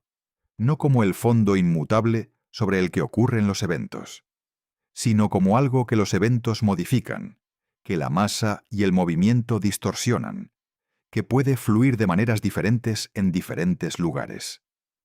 Algo que es parte del tejido del universo, no separado de él. Y ese cambio conceptual, esa revisión de la intuición sobre el tiempo, es lo que Einstein produjo con sus teorías. Una revolución no solo en la física, sino en la manera en que la humanidad puede entender el cosmos que habita. El tiempo es maleable. El universo nos lo dice con relojes atómicos, con satélites GPS, con el envejecimiento diferente de los astronautas. y nos dice algo más que ningún experimento puede medir directamente, pero que la física deja al descubierto.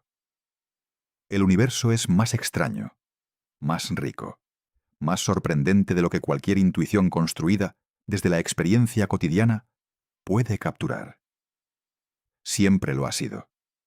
La física del tiempo es solo uno de los lugares donde esa extrañeza se hace más visible.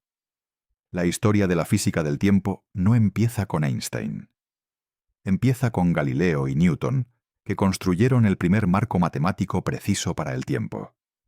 Y la historia de cómo ese marco fue desafiado y eventualmente reemplazado es una de las historias más instructivas de cómo avanza la ciencia. En la física newtoniana, el tiempo absoluto era un axioma. Newton lo estableció explícitamente en los Principia Mathematica. Escribió que el tiempo absoluto verdadero y matemático fluye uniformemente sin relación a ninguna cosa externa. Esa afirmación fue considerada tan obvia, tan necesariamente correcta, que nadie la cuestionó seriamente durante 2 siglos. No porque los físicos fueran complacientes, sino porque era consistente con todas las observaciones disponibles. A las velocidades de los planetas, de los proyectiles, de los objetos en la superficie de la Tierra, la diferencia entre el tiempo absoluto newtoniano y el tiempo relativo einsteinianos es completamente imperceptible.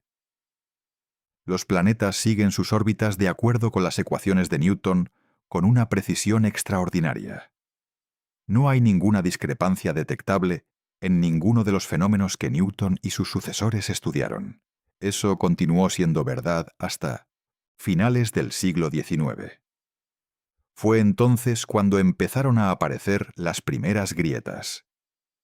El experimento de Michelson y Morley, en 1887, intentó detectar la diferencia en la velocidad de la luz en diferentes direcciones, esperando encontrar el efecto del éter luminífero, el medio hipotético a través del cual se suponía que viajaba la luz. El experimento no encontró ninguna diferencia. La velocidad de la luz era la misma en todas las direcciones. Ese resultado fue perturbador para la física de la época. Si la luz viajaba a través del éter y la Tierra se movía a través del éter, debería haber una diferencia en la velocidad aparente de la luz dependiendo de la dirección. No la había. Explicaciones fueron propuestas para reconciliar ese resultado con la física de Newton. Fitzgerald y Lorentz propusieron que los objetos se contraen en la dirección del movimiento de una manera que exactamente compensa el efecto del éter.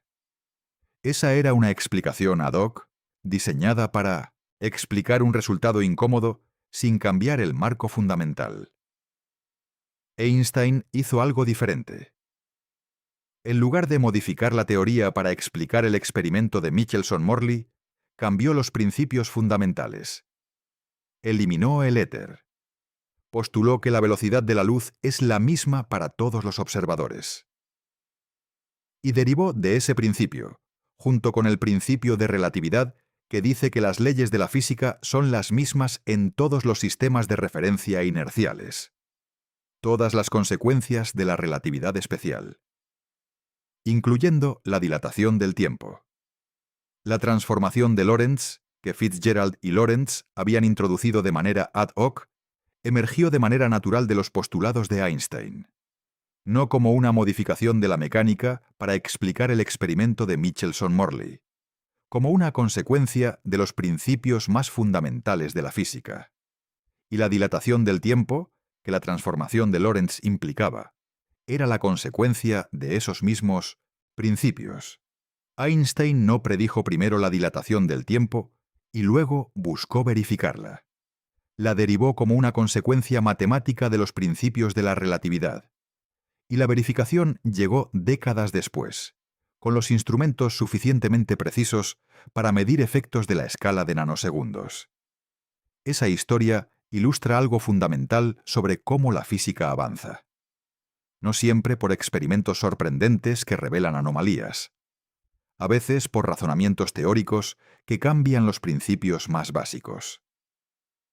Y cuando los principios cambian, las predicciones cambian. Y las predicciones verifican si los nuevos principios son correctos. En el caso del tiempo, los nuevos principios de Einstein produjeron predicciones que los experimentos han verificado con una precisión que supera con mucho la que estaba disponible cuando Einstein los propuso. La física del tiempo sigue siendo un campo activo. La incompatibilidad entre la relatividad general y la mecánica cuántica, que tiene al tiempo como uno de sus puntos de conflicto más profundos, sugiere que hay más por descubrir. La teoría más profunda del tiempo, la que emerge de la gravedad cuántica, todavía está por construir. Y cuando se construya, puede cambiar la imagen del tiempo de manera que hoy son tan difíciles de anticipar como habría sido para Newton anticipar a Einstein. Ese es el estado del conocimiento. Parcial, profundo en lo que cubre, consciente de sus propios límites. Y avanzando. Pensamientos finales. Lo que el tiempo le debe a Einstein. Hay una última cosa que merece ser dicha sobre Einstein y el tiempo. Einstein tenía 26 años cuando publicó la relatividad especial. Trabajaba como examinador en la oficina de patentes de Berna, Suiza, porque no había conseguido una posición académica después de graduarse. En sus horas libres, pensaba sobre la física. Y en particular, pensaba sobre una pregunta que se había planteado desde los 16 años. ¿Qué vería si viajara junto a un rayo de luz y lo observara? La pregunta parecía ingeniosa, pero académica. El resultado fue la teoría de la relatividad especial. La respuesta era que no podía alcanzar la velocidad de la luz, porque si lo hiciera, la física dejaría de ser consistente. Y de esa inconsistencia, de ese análisis de por qué era imposible viajar a la velocidad de la luz, emergieron las transformaciones de Lorentz, la dilatación del tiempo, la contracción de la longitud, la equivalencia de masa y energía. Todo de una pregunta que un adolescente se hizo sobre qué vería si viajara junto a la luz. Eso es la física en su mejor expresión. Una pregunta que parece simple. Un análisis riguroso de sus implicaciones, consecuencias que cambian la comprensión del universo. El tiempo que experimentas ahora mismo, el tiempo que tu reloj mide, el tiempo que envejece tu cuerpo, es el resultado de que estás en un sistema de referencia específico, con una velocidad específica y en un campo gravitacional específico. No es el tiempo absoluto de Newton, es el tiempo propio de tu punto en el universo. Y ese tiempo propio puede ser estirado, distorsionado, ralentizado respecto al tiempo de otros sistemas de referencia. Eso ya ocurre. En los satélites GPS, en los aviones de Hafele y Keating, en el cuerpo de los astronautas. Los viajes en el tiempo son posibles. La ciencia lo demuestra. Con relojes, con datos, con la misma física que hace funcionar el GPS que usas cada día.